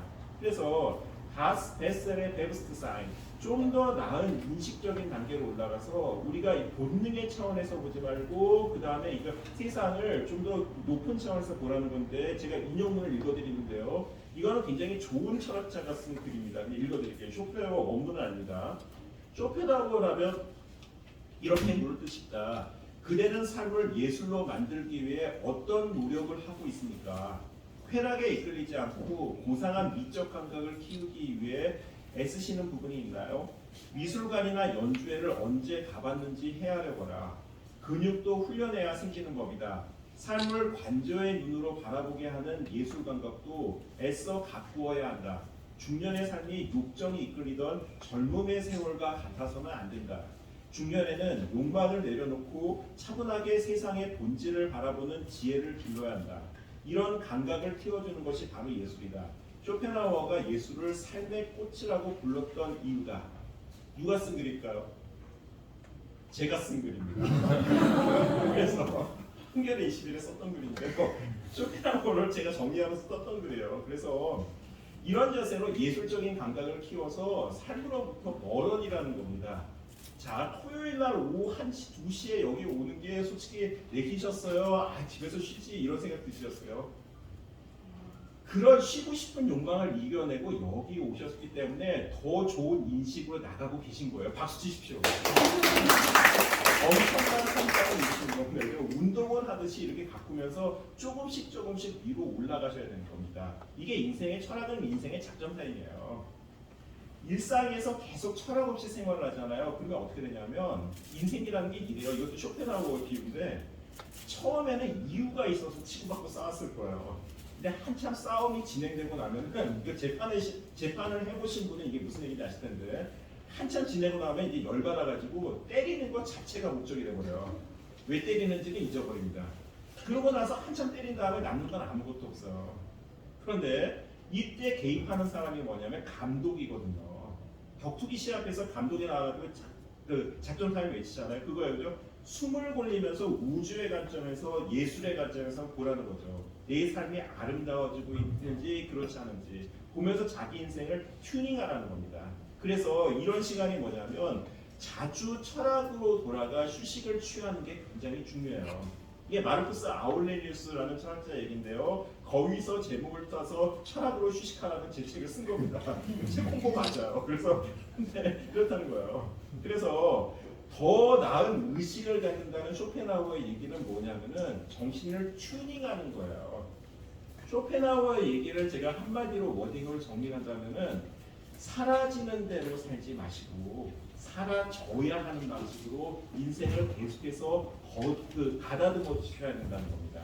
사라지는 대로 내버려두는 게 아니라 사라져야 하는 방식으로 인생을 추진하는 거. 그러면서 정신의 귀족이 돼야 하는데요. 이걸 구체적으로 쇼펜하우어가 덕목을 얘기를 해줘요. 기본적으로 우리는 그 맹목적인 의지라는 게 기본적으로 식욕으로 나타납니다. 우리를 지켜야 되잖아요. 이거는 절제하라는 거예요. 그죠? 배고픔에서 벗어나는 건 괜찮지만은 더 맛있는 걸 먹고 싶고 더 고급한 식사를 하고 싶고 더 풍족하게 먹고 싶으면 이 욕구의 랠리가 끊이질 않아요. 오히려 쾌락보다 고통을 더 많이 만듭니다. 그죠? 제 몸이 이렇게 됐기 때문에 제가 괴롭잖아요. 저처럼 되지 말라는 겁니다. 그죠? 그리고 성욕을 다스리는 정결, 탐욕을 다스리는 청빈을 통해서 자기 마음을 튜닝하라는 겁니다. 계속 읽어드릴게요. 욕망을 채우고 고뇌하며 행복을 얻었다 해도 소용없다. 이는 거지가 손에 넣는 풍동과 다르지 않다. 오늘을 겨우 버틸 뿐 내일은 또다시 목마름에 시달리게 될 거다. 그러나 맹목적인 삶의 의지인 욕구를 이겨낸다면 그대는 조상 대대로 내려오는 땅을 물려받은 듯한 상태에서 이르게 된다. 영원히 인생의 힘든 고통에서 벗어나게 된다는 뜻이다. 이해가 되시죠? 도서관에서 송기정 문화도서관에서 하루 종일 책을 보면서 버틸 수 있는 인생은 죽일 수는 있어도 이길 수는 없습니다. 그죠? 세상의 욕구에 시달리지 않아요. 세상에서 가장 강한 사람은 많이 이룬 사람이 아니라 고급한 욕망을 키우고 있는 사람이거든요. 여러 선생님들은 그런 과정을 가고 계십니까? 아닙니까? 가고 계시니까 여기 있잖아요. 다시 한번 박수 치십시오. 다음 주에 니체도 있으니까 니체까지 들어보십시오. 그러면 확실히 인식의 수준이 높아가면서 삶이 참 내 삶이 참 대단하구나 라고 느끼시는 경지에 다다를 수 있을 거예요. 쩔쩔이 이렇게 보시는데 마지막으로 다음 강의하고 연결되는 말씀 드릴게요. 이분 누군지 아시죠? 수영이 이 사람의 뭐라 그러죠? 그 시그너처잖아요. 누구죠? 프리드리히 니체예요. 니체 몇 살 때? 제가 53살인데 아마 제 나이 때일 겁니다. 45세에 니체가 미쳤어요. 그리고 누워있는데 아마 다음 시간에 송대구 교수님이 말씀 안 하실 것 같아서 제가 이렇게 설명을 드리면 저는 고등학교 선생님이기 때문에 생애를 많이 얘기를 하거든요.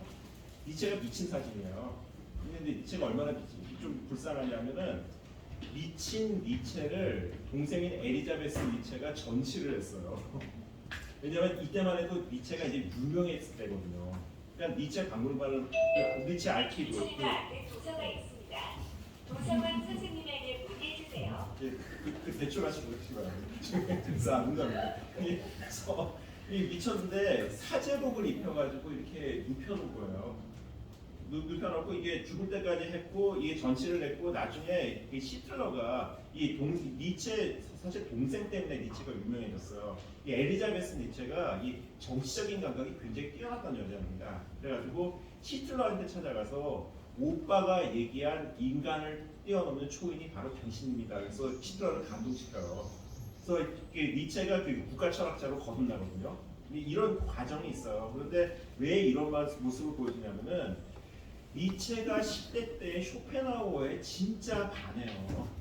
그리고 저는 그 얘기를 듣는 순간에 니체가 진짜 쇼펜하우어를 진짜 반했고 느꼈던 게 언제냐면은 의지와 표상으로서의 세계 600페이지 책 있잖아요. 어떻게 봤는지를 자기가 설명을 하는 구절이 있어요. 2주일 동안 새벽 2시까지 읽고 흥분돼서 아침 6시에 일어났다. 그 2시까지 계속 읽고 2주 만에 이 책을 독파했다는 거예요. 실제로 읽으면은 제가 아까 그 순수이성 비판 이해하는데 15년 걸렸다 그랬잖아요. 그 책도 그 정도 걸립니다. 미치도록 막 파고들었어요.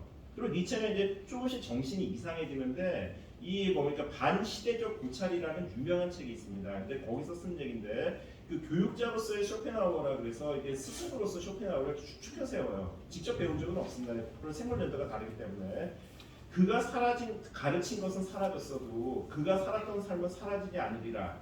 이 사람을 보라. 그는 누구에게도 굴복하지 않았다라고 얘기를 해요. 그런데 니체가 못 배운 게 있습니다. 그게 뭔지 아세요? 제가 이번 시간에 이 말씀을 드리는 이유는 뭐냐면 염세주의의 본질을 알려드리기 위해서 니체를 보여드리는 거예요. 자, 어떤 사람을 미치도록 싫어하고 경멸한다.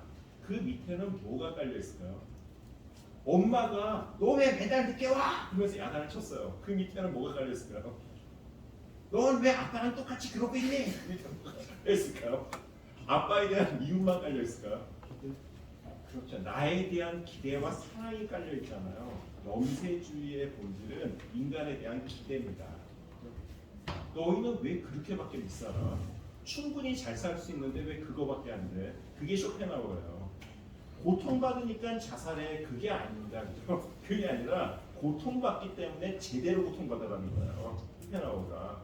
바보같이 고통을 왜 피하려고 그래? 제대로 느끼고 그걸 뛰어넘어라. 이게 쇼펜하우어인 거예요. 그죠? 이런 비유를 부려요. 활을 쏘는데 활을 멀리 보내려면 있는 힘껏 달려야 되잖아요. 인생의 고통의 극단까지 가라는 거예요. 그래야 새로운 길이 열린다는 겁니다. 니체가 그것만 봤어요. 인생은 고통이어야 된다.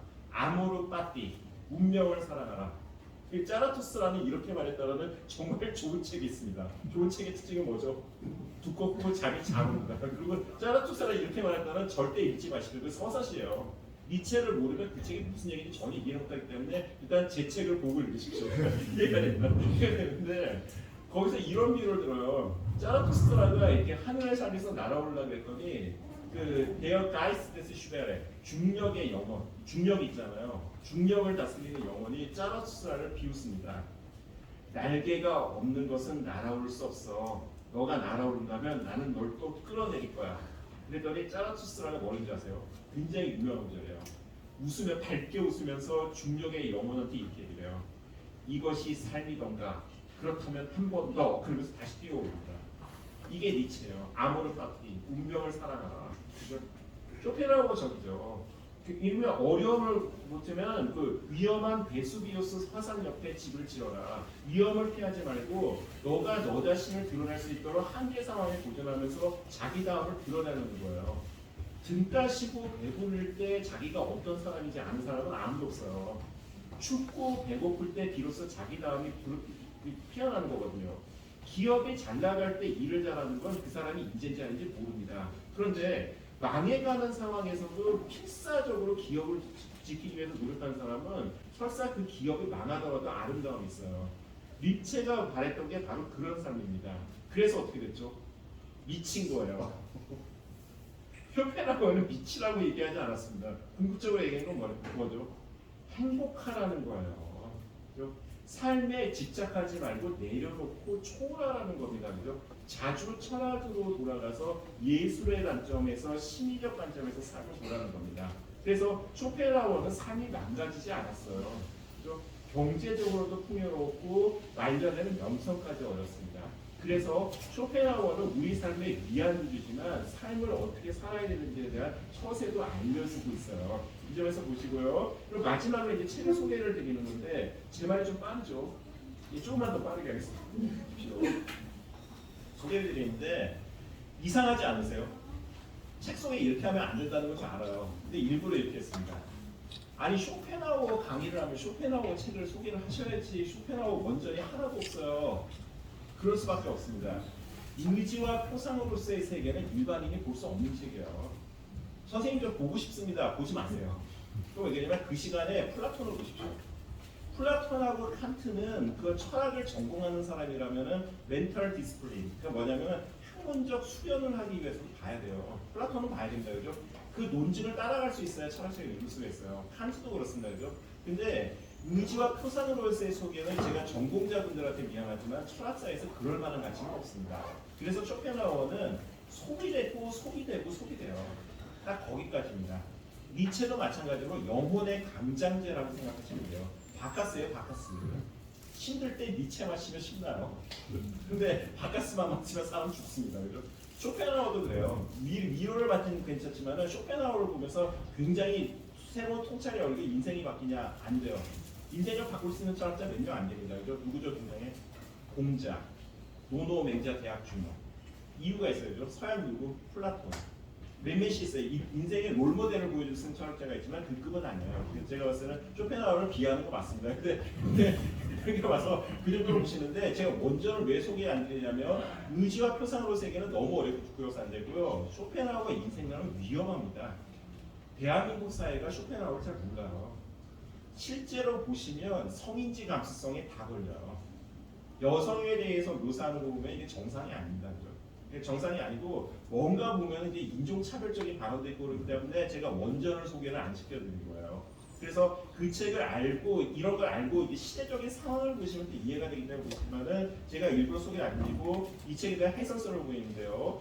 국내에서 나온 제가 봤을 때 가장 좋은 책은 여기만 서울대 박창국 교수님이 쓴 책이에요. 그분 니체 전공자인데요. 사르의 고통께 쇼펜하우어 이게 잘 쓰신 책입니다. 원전에 대한 이해도 높고 내용의 해설도 굉장히 잘 쓰신 책이고요. 그리고 오른쪽에 보면 이승용 박사님이 도고동 문학을 전공하신 분이에요. 문학 박사신데 철학을 전공하신 분들이 전공 안 하신 분들이 쓴 철학책이 오히려 더 굉장히 가독성이 높고 이해가 잘 되는 것도 있거든요. 그래서 이거는 의지와 표상으로서의 세계를 해설한 책입니다. 그래서 쇼펜하우어와 돌이 별이 되는 책인데 두꺼워요. 근데 이 책은 한번 도전해 보실 가치는 있어요. 그러니까 서양 문화 전반이 문장도 굉장히 유려하니까 한번 살펴보시면 이제 도움이 되실 거고요. 이 셋 중에서 가장 좋은 책은 제가 쓴 책입니다. 상처를 쏘면 쇼펜하우어에 대한 책이 있으니까 이것도 읽어보시면 될 겁니다. 그래서 여기까지가 쇼펜하우어에 대한 설명이고요. 그리고 이게 철학 강의는 제가 일반적으로 떠드는 것보다는 이렇게 대화를 나누면서 이게 철학함을 하는 게 중요하거든요. 그래서 아무쪼록 쇼펜하우어를 이번 주말에 한번 잘 곱씹어 보시면서 또 더 나은 인식의 차원으로 삶을 상승시켰으면 좋겠습니다. 제 강의는 여기까지입니다. 고맙습니다.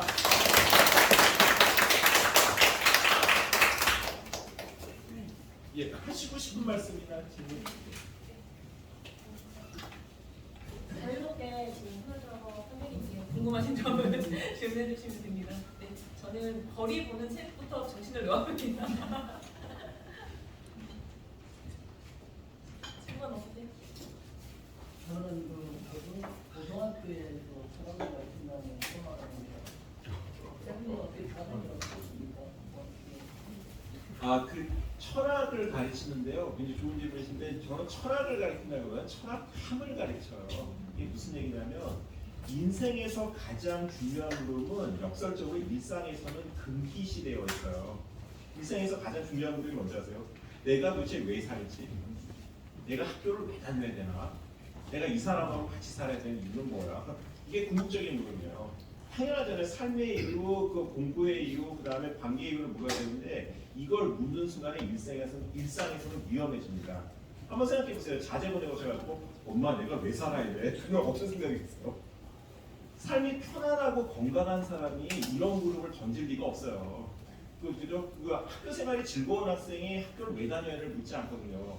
그래서 인생에서 가장 중요한 물음은 삶이 망가졌을 때 올라와요. 그래서 삶이 힘들어지는 겁니다. 건강은 건강할 때 지켜야 되는 거잖아요. 그래서 철학에서 하는 건 뭐냐면 삶이 힘들지 않더라도 삶이 힘들 때 떠오르는 궁극적인 내용을 일상에서 계속 던지면서 멘탈 짐내스틱, 근육을 키우듯이 영혼의 근력을 키우거든요. 그래서 철학을 한다는 건 뭐냐면은 죽일 수는 있어도 이길 수는 없는 사람이 되는 거예요. 자기만의 삶을 만드는 거거든요. 그래서 학생들이 저한테 철학 수업을 저는 30년째 하고 있는데 올해가 29년째 하고 있는데요. 철학 수업 분위기가 어떨 것 같아요? 학생들 정말 많이 웁니다. 울어요. 그게 뭐냐면 저는 이렇게 플라톤 칸트 이런 얘기하는 게 아니라 철학하고 자기 삶을 얘기하거든요. 제가 얘기하는 시간은 거의 없고요. 학생들이 얘기를 하는데 제가 하는 건 그래요. 그죠? 그러니까 뭐냐면 고통을 성장통으로 바꿔주는 거. 그거 하나입니다. 그죠? 그 상처가 너의 삶에 어떤 의미가 있었나, 무엇을 배우고 느끼면서 성장했냐, 거기까지예요. 철학의 역할이 거기까지. 굉장히 좋은 질문이십니다. 이런 걸 가르치는 학교가 많은 거예요. 철학을 가르치는 학교는 꽤 1800개 고등학교 중에서 제가 알기로는 200개 가까이 되는데요. 철학 교사 자격을 갖고 있는 저같이 철학 전교사는 30명 정도 됩니다. 그러니까 아마 철학 교사를 보는 게 아마 평생에서 오늘이 처음이자 마지막이 않습니다. 많이 보십시오. 좋은 질문이죠. 또 하시고 싶은 말씀이나 질문이 계십니까? 강의에 참여하지 않으셨어도 뒤에서 혹시 뭐 잠깐 참여하셨는데 궁금하신 점 있으시면 그 철학하는 사람이 제일 잘하는 게 침묵을 지키는 거거든요. 그래서 말씀 안 하셔도 저는 얼마든지 기다려드릴 수 있습니다. 그리고 또 한 가지가 이 말씀을 드리고 싶은데, 자 보세요. 저 고등학교에서 29년 동안 학생들을 가르쳤잖아요. 제가 가르친 학생들이 10,000명이 넘어요. 1년에 600명의 학생들을 상대를 하죠. 이렇게 살고 나면, 이렇게 살다 보면요, 여기 앞에 서서 선생님들의 얼굴을 3초만 바라봐도 벌써 팔자가 다 보여요. 이게 농담인 것 같지만 원래 철학하는 사람한테 전반적으로 그러니까 실례지만은 어쩔 수 없이 이게 이 인문학 공부하다 보면 사람이 보이는 게 있어요. 제가 왜 이런 말씀을 드리냐면은 선생님들이 앉아 계신 자리가 다 의미가 있어요. 의미가 있습니다. 제가 이 비유가 약간 불쾌하실 수 있는데 그냥 말씀드릴게요. 공부 잘하는 학생들은 학교 다닐 때 앞에 앉던가요? 뒤에 앉던가요? 앞에 앉죠. 성적이 떨어질수록 어디 앉죠? 단순히 뒤에 앉지 않습니다. 잘 생각해 보세요. 쓰레기통 주변에 모여 앉죠. 쓰레기통 창가 쪽에 있으면 창가에 앉고 반대쪽에는 반대쪽에 앉아요. 근데 우리 다 아는 얘기인데 자 보세요. 공부를 잘하고 싶으면 앞에 앉아야 됩니까? 뒤에 앉아야 됩니까? 앞에 앉아야죠. 그런데 앞에 앉아야 거 다 알면서도 다 뒤로 가요. 그러면서 선생님 저는 공부를 정말 잘하고 싶습니다 라고 얘기를 해요. 이런 사람을 한마디로 뭐라 그러는지 아세요? 변태라 그러죠. 그죠? 삶을 바꾸려면 쇼펜하우어 얘기가 그거예요. 매일매일 자기를 바꾸면서 더 좋은 인식으로 나아가는 게 그 얘기입니다. 그죠? 사람이 얼마나 바뀌기가 어렵냐면은 단체 사진 찍을 때 어디 쓰는지 한번 보세요. 팔자라는 게 그겁니다. 그죠? 사진 찍을 때 자기 위치가 정해져 있어요. 가운데 서버를 타는 사람은 항상 가운데 서요. 결혼식 기념사진을 찍을 때도 신랑을 밀쳐내고 이러고 찍는 사람이 있어요. 가운데서 밀어내고 이러고 당기고 이러고 사람이 있지만은 비율적으로 딱 맞아요. 팔레토의 법칙. 전체 사진 찍는 사람의 85%는 사진 찍을 때 어디 있었나요? 구석에서요. 사진 찍으려면 구석에서 가운데 쓰세요. 그러면서 구석으로 염려해요. 그죠? 그러고 세상을 향해서는 왜 나한테 이렇게 존재감이 없냐, 세상이 나를 왜 안 알아주냐라고 외칩니다. 이런 사람은 한마디로 뭐라 그러죠? 변태죠. 가운데 서야 돼요. 근데 그 말씀은 왜 그러냐면 철학이 그 연습을 시켜주는 거예요. 내 얘기를 해도 되는 게 철학입니다. 철학은 초도덕적인 학문이거든요. 모랄이 아니라 이모랄은 비도덕적이죠. 모랄은 도덕이고 이모랄은 비도덕이지만 철학은 아모랄이에요.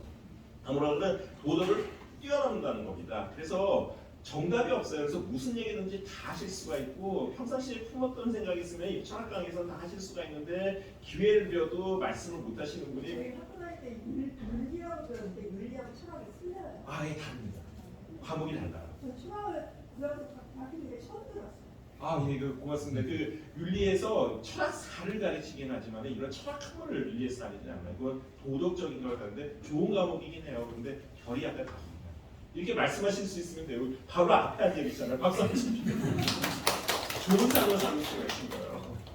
그래서 제가 기회를 드립니다. 그래서 이게 삶을 바꾸는 게 근육을 키우는 거랑 똑같거든요. 말을 해야 할 수 있어요. 왜 말을 못 하신지 아세요? 쇼펜하우어 얘기를 뒤집으면 길들여지지 말라는 거예요. 세상의 욕망에 길들여지지 말고 그러니까 자기다운 색깔을 만들어서 홀로 있을 수 있는 영혼을 키우라는 거거든요. 자, 팔자를 바꿀 수 있는 기회를 드리겠습니다. 예. 아주 좋으시죠. 대한민국의 여성 대통령이 되실 겁니다. 박수 한번 쳐주시죠.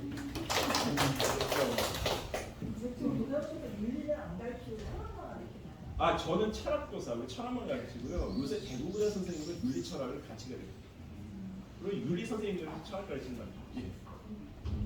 아까 철학은 좀 인생이 맨 밑에 떨어졌을 때 그때 많이 한다고 좀 그러셨잖아요. 예. 근데 제가 알기로는 대부분의 철학자들은 굉장히 좀 부유한 편이고 예술을 하거나 뭐 문학을 하거나 하는 사람도 굉장히 가난한 사람들이고 그러니까 역사를 보면 이제 그런 이유가 뭘까요? 굉장히 좋은 질문이신데요. 자 보세요. 제도 직장인으로서 책을 40만 부를 팔았거든요. 제 삶이 어땠을 것 같으세요? 제가 새벽 2시에 깨요. 5시까지 3시간 공부를 하고 다시 잡니다. 사실 칸트의 사료를 보면서 제 삶은 좀 그렇게 특별하지가 않아요. 다 그렇게 살아요. 근데 무슨 말씀드리냐면은 이렇게 되기까지 제가 쉽지가 않았어요. 물론 지금은 또 그렇게 안 산다. 왜냐하면 조금 여유가 생겼어요. 저는 이제 연차가 올라갔으니까. 무슨 말씀드리냐면은 힘들어요. 집에 와서 내가 왜 살지? 내가 이 직장을 다녀야 되나? 내가 왜 이렇게 삶이 괴로울까? 그래도 보면은 이런 고민을 탐구할 시간이 없죠. 그래서 어떡하죠? 넷플릭스 보는 거예요. 여행 한번 갔다 올까? 뭐 사우나 한번 갈까? 이런 식으로 바뀐 거죠. 문제의 직면을 못해요. 피해가는 겁니다. 그죠?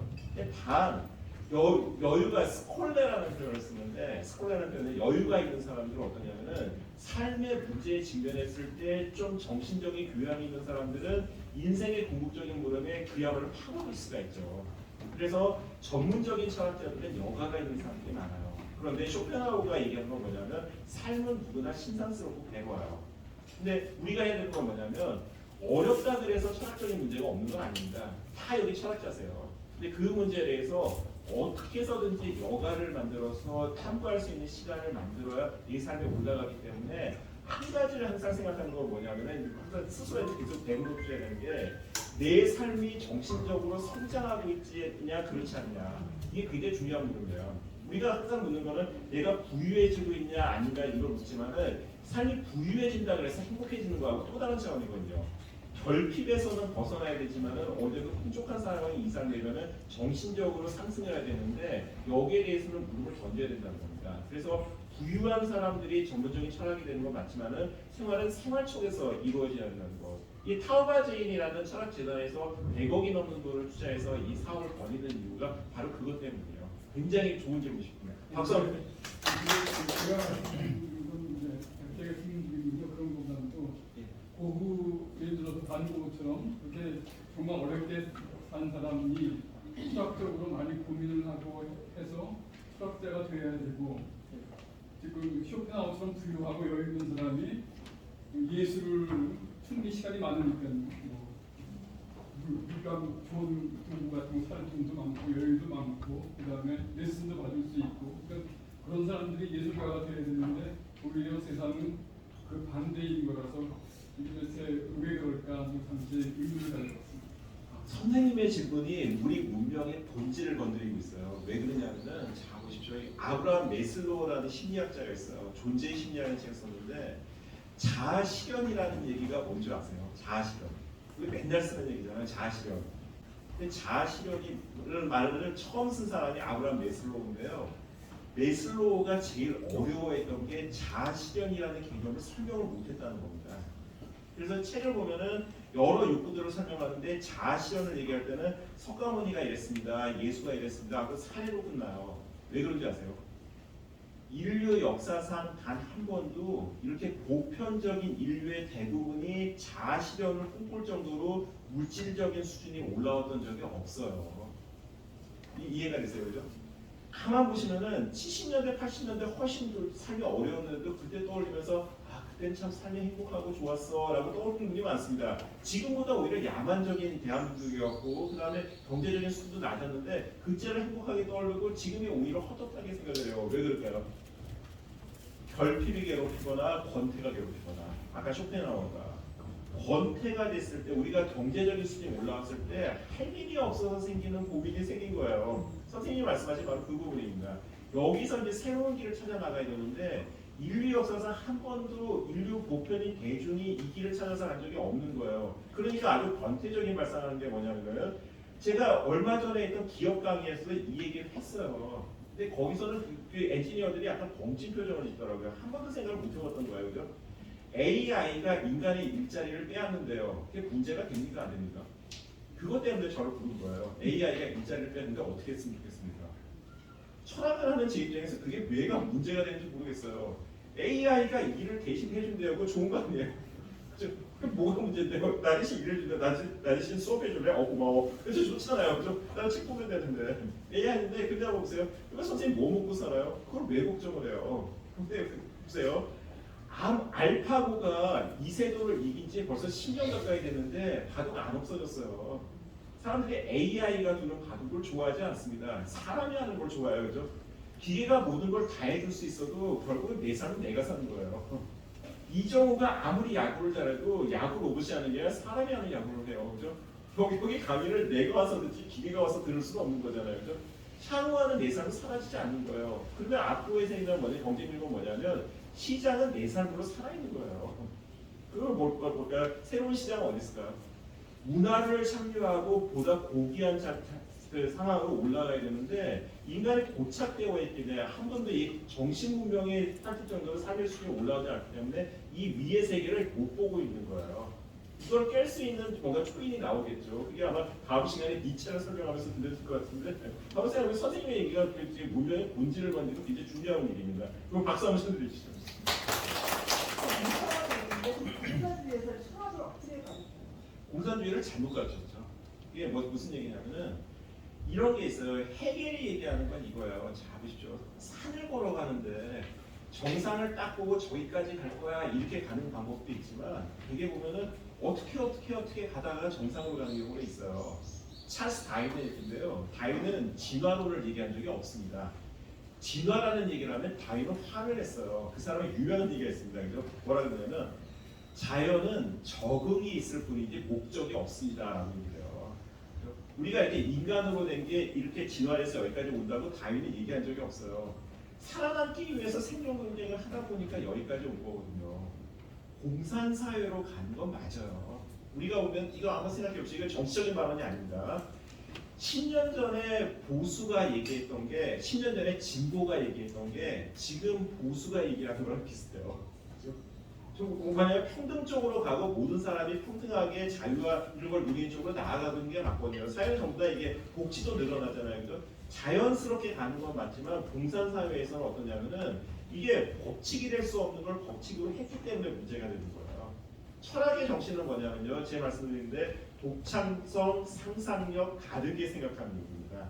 전 철학을 그렇게 정의하거든요. 다르게 생각하는 용기고 길들여지지 않는 이야기고 자기다움을 찾는 것. 그러다 보면 인간이 상승하는 거지 절대 이렇게 그 트랙을 만들어서 성장할 수가 없다는 거. 근데 공산주의가 그러다 망한 거죠. 저는 그렇게 봅니다.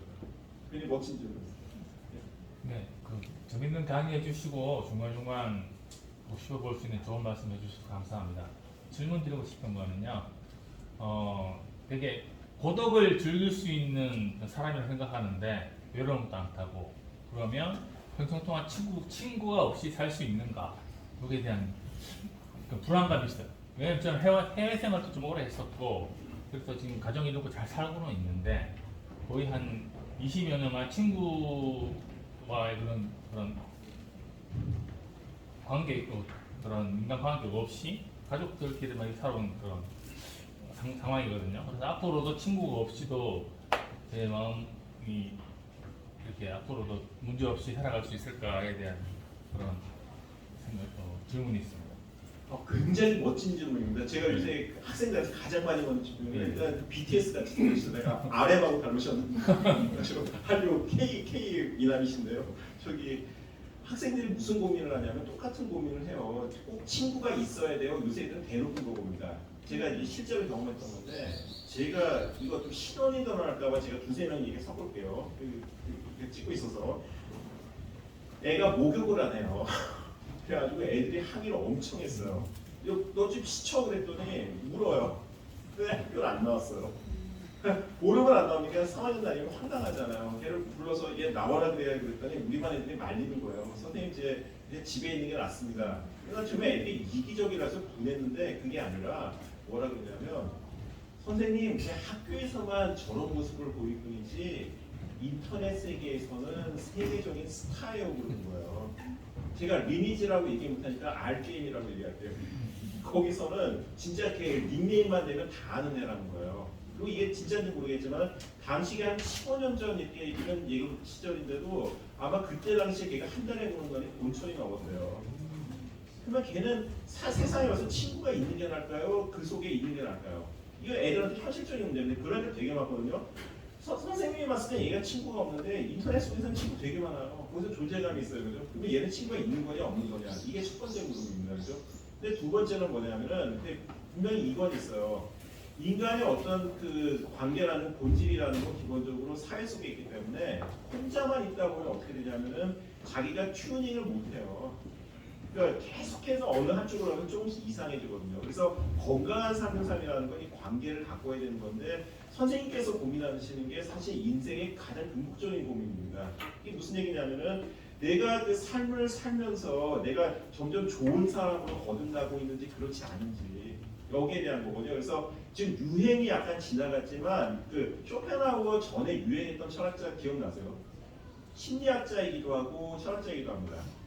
알프레드 아들러. 그죠? 아들러가 얘기했던 게 뭐냐면 공공감이에요. 저도 그 동의하는데 아들러는 아무리 삶을 잘 산다고 하더라도 세상에 공헌한다는 느낌이 없으면 내가 누군가한테 도움이 되거나 그 필요한 사람이라는 느낌이 없다면 삶이 굉장히 헛헛해진다 그랬어요. 이건 맞는 얘기입니다. 근데 선생님 지금 연세가 20대 40대 중반입니다. 아 그렇게 안 보이시는구나.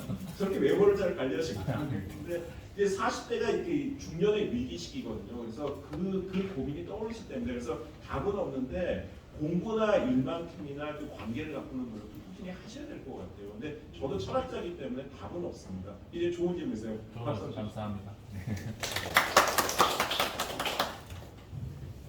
이게 또 하시고 싶은 말씀 하나 정도. 아니면 내 삶의 고민을 함께 나누고 싶으신 지난번에 AI 수업을 우연히 듣게 돼가지고 듣다 보니까 뭐 빅데이터나 AI의 중요성보다 그 AI 관련된 윤리나 철학에 대한 얘기가 너무 많이 나왔었거든요. 그래서 아이가 워낙 인문계통이니까 아이한테 나중에는 철학이 더 중요할 것 같다. AI 기반으로 말한 적이 있어요. 전공을 그쪽으로 가겠냐라고 이제 워낙 이제 문과계열 성향이 있어서 얘기했는데 그렇게 말하면서도 한편으로는 사실 철학이라는 게 굉장히 공부하기도 어렵고 또 이렇게 전망이라고 하기에는 좀 이렇게 지금 당장에서 이렇게 좀 보여지는 게 없어서 애한테 이렇게 말하는 게 맞나? 이런 생각이 들더라고요. 이제 마침 또 철학 쪽 교사이시기도 하고 좀 공부를 박사까지 하시는 분이시니까 그런 쪽의 전망에 대해서 어떻게 생각하시나요? 아 정말 멋진 질문이시네요. 이 물음에 답이 딱 정해져 있어요. 뭘 해야 되냐면 국영수를 열심히 해야 됩니다. 그리고 좋은 대학을 가야 돼요. 왜 그러냐면 철학 교사니까 뭐 딴 얘기 할 것 같지만 저도 진학을 29년을 했어요. 검색결연체 입시 과정도 많습니다. 근데 그게 무슨 얘기냐면 자 보십시오. 국영수가 왜 중요하냐면 이건 삶의 도구예요. 그래서 도구 과목이라고 해요. 뭘 해도 국어 잘해야 되고요. 외국어 잘해야 되고 수학적 계산력은 중요합니다.